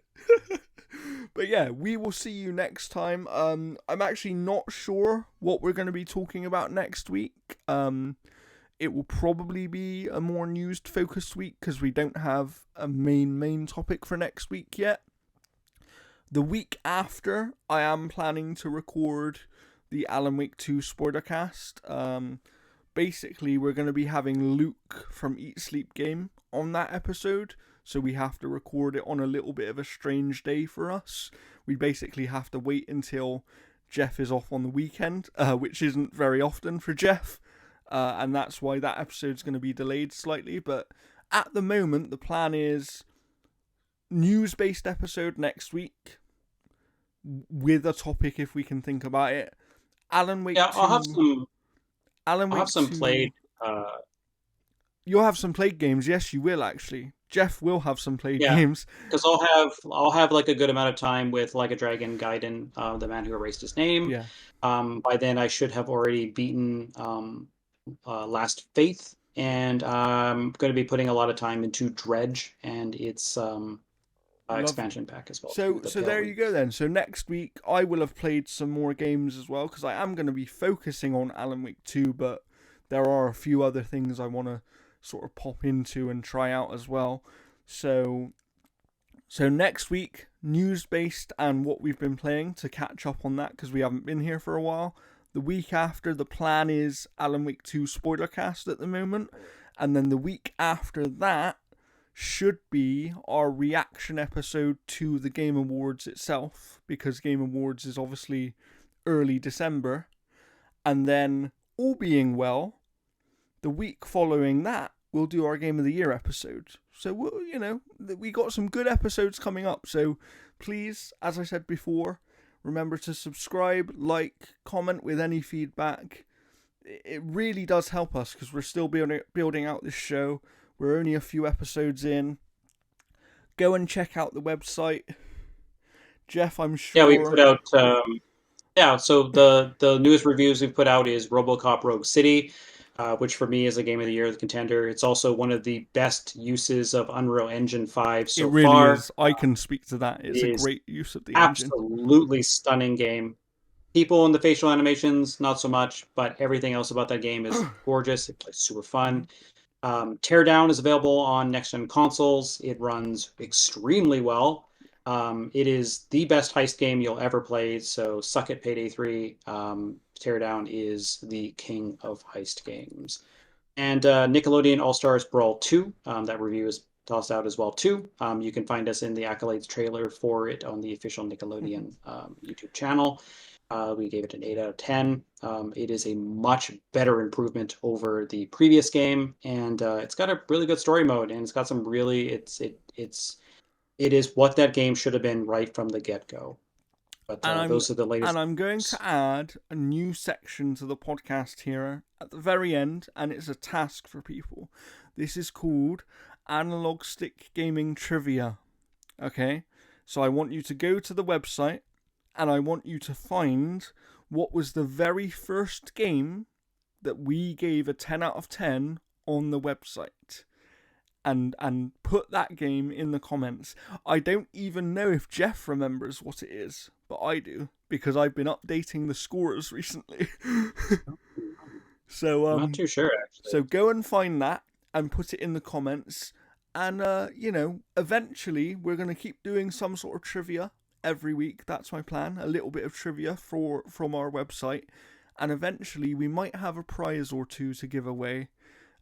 With Christmas coming up, I might think of a nice little prize to give away to people. See, I'm going through the list right now here because I'm curious. I know what it is. I'm pretty sure I know what it is. So go and find it, people, and let us know in the comments, because I'll be really keen to see who can actually find that, because we have hundreds of reviews on this website. So go and check us out, and we will see you next time. For now, it's bye from me.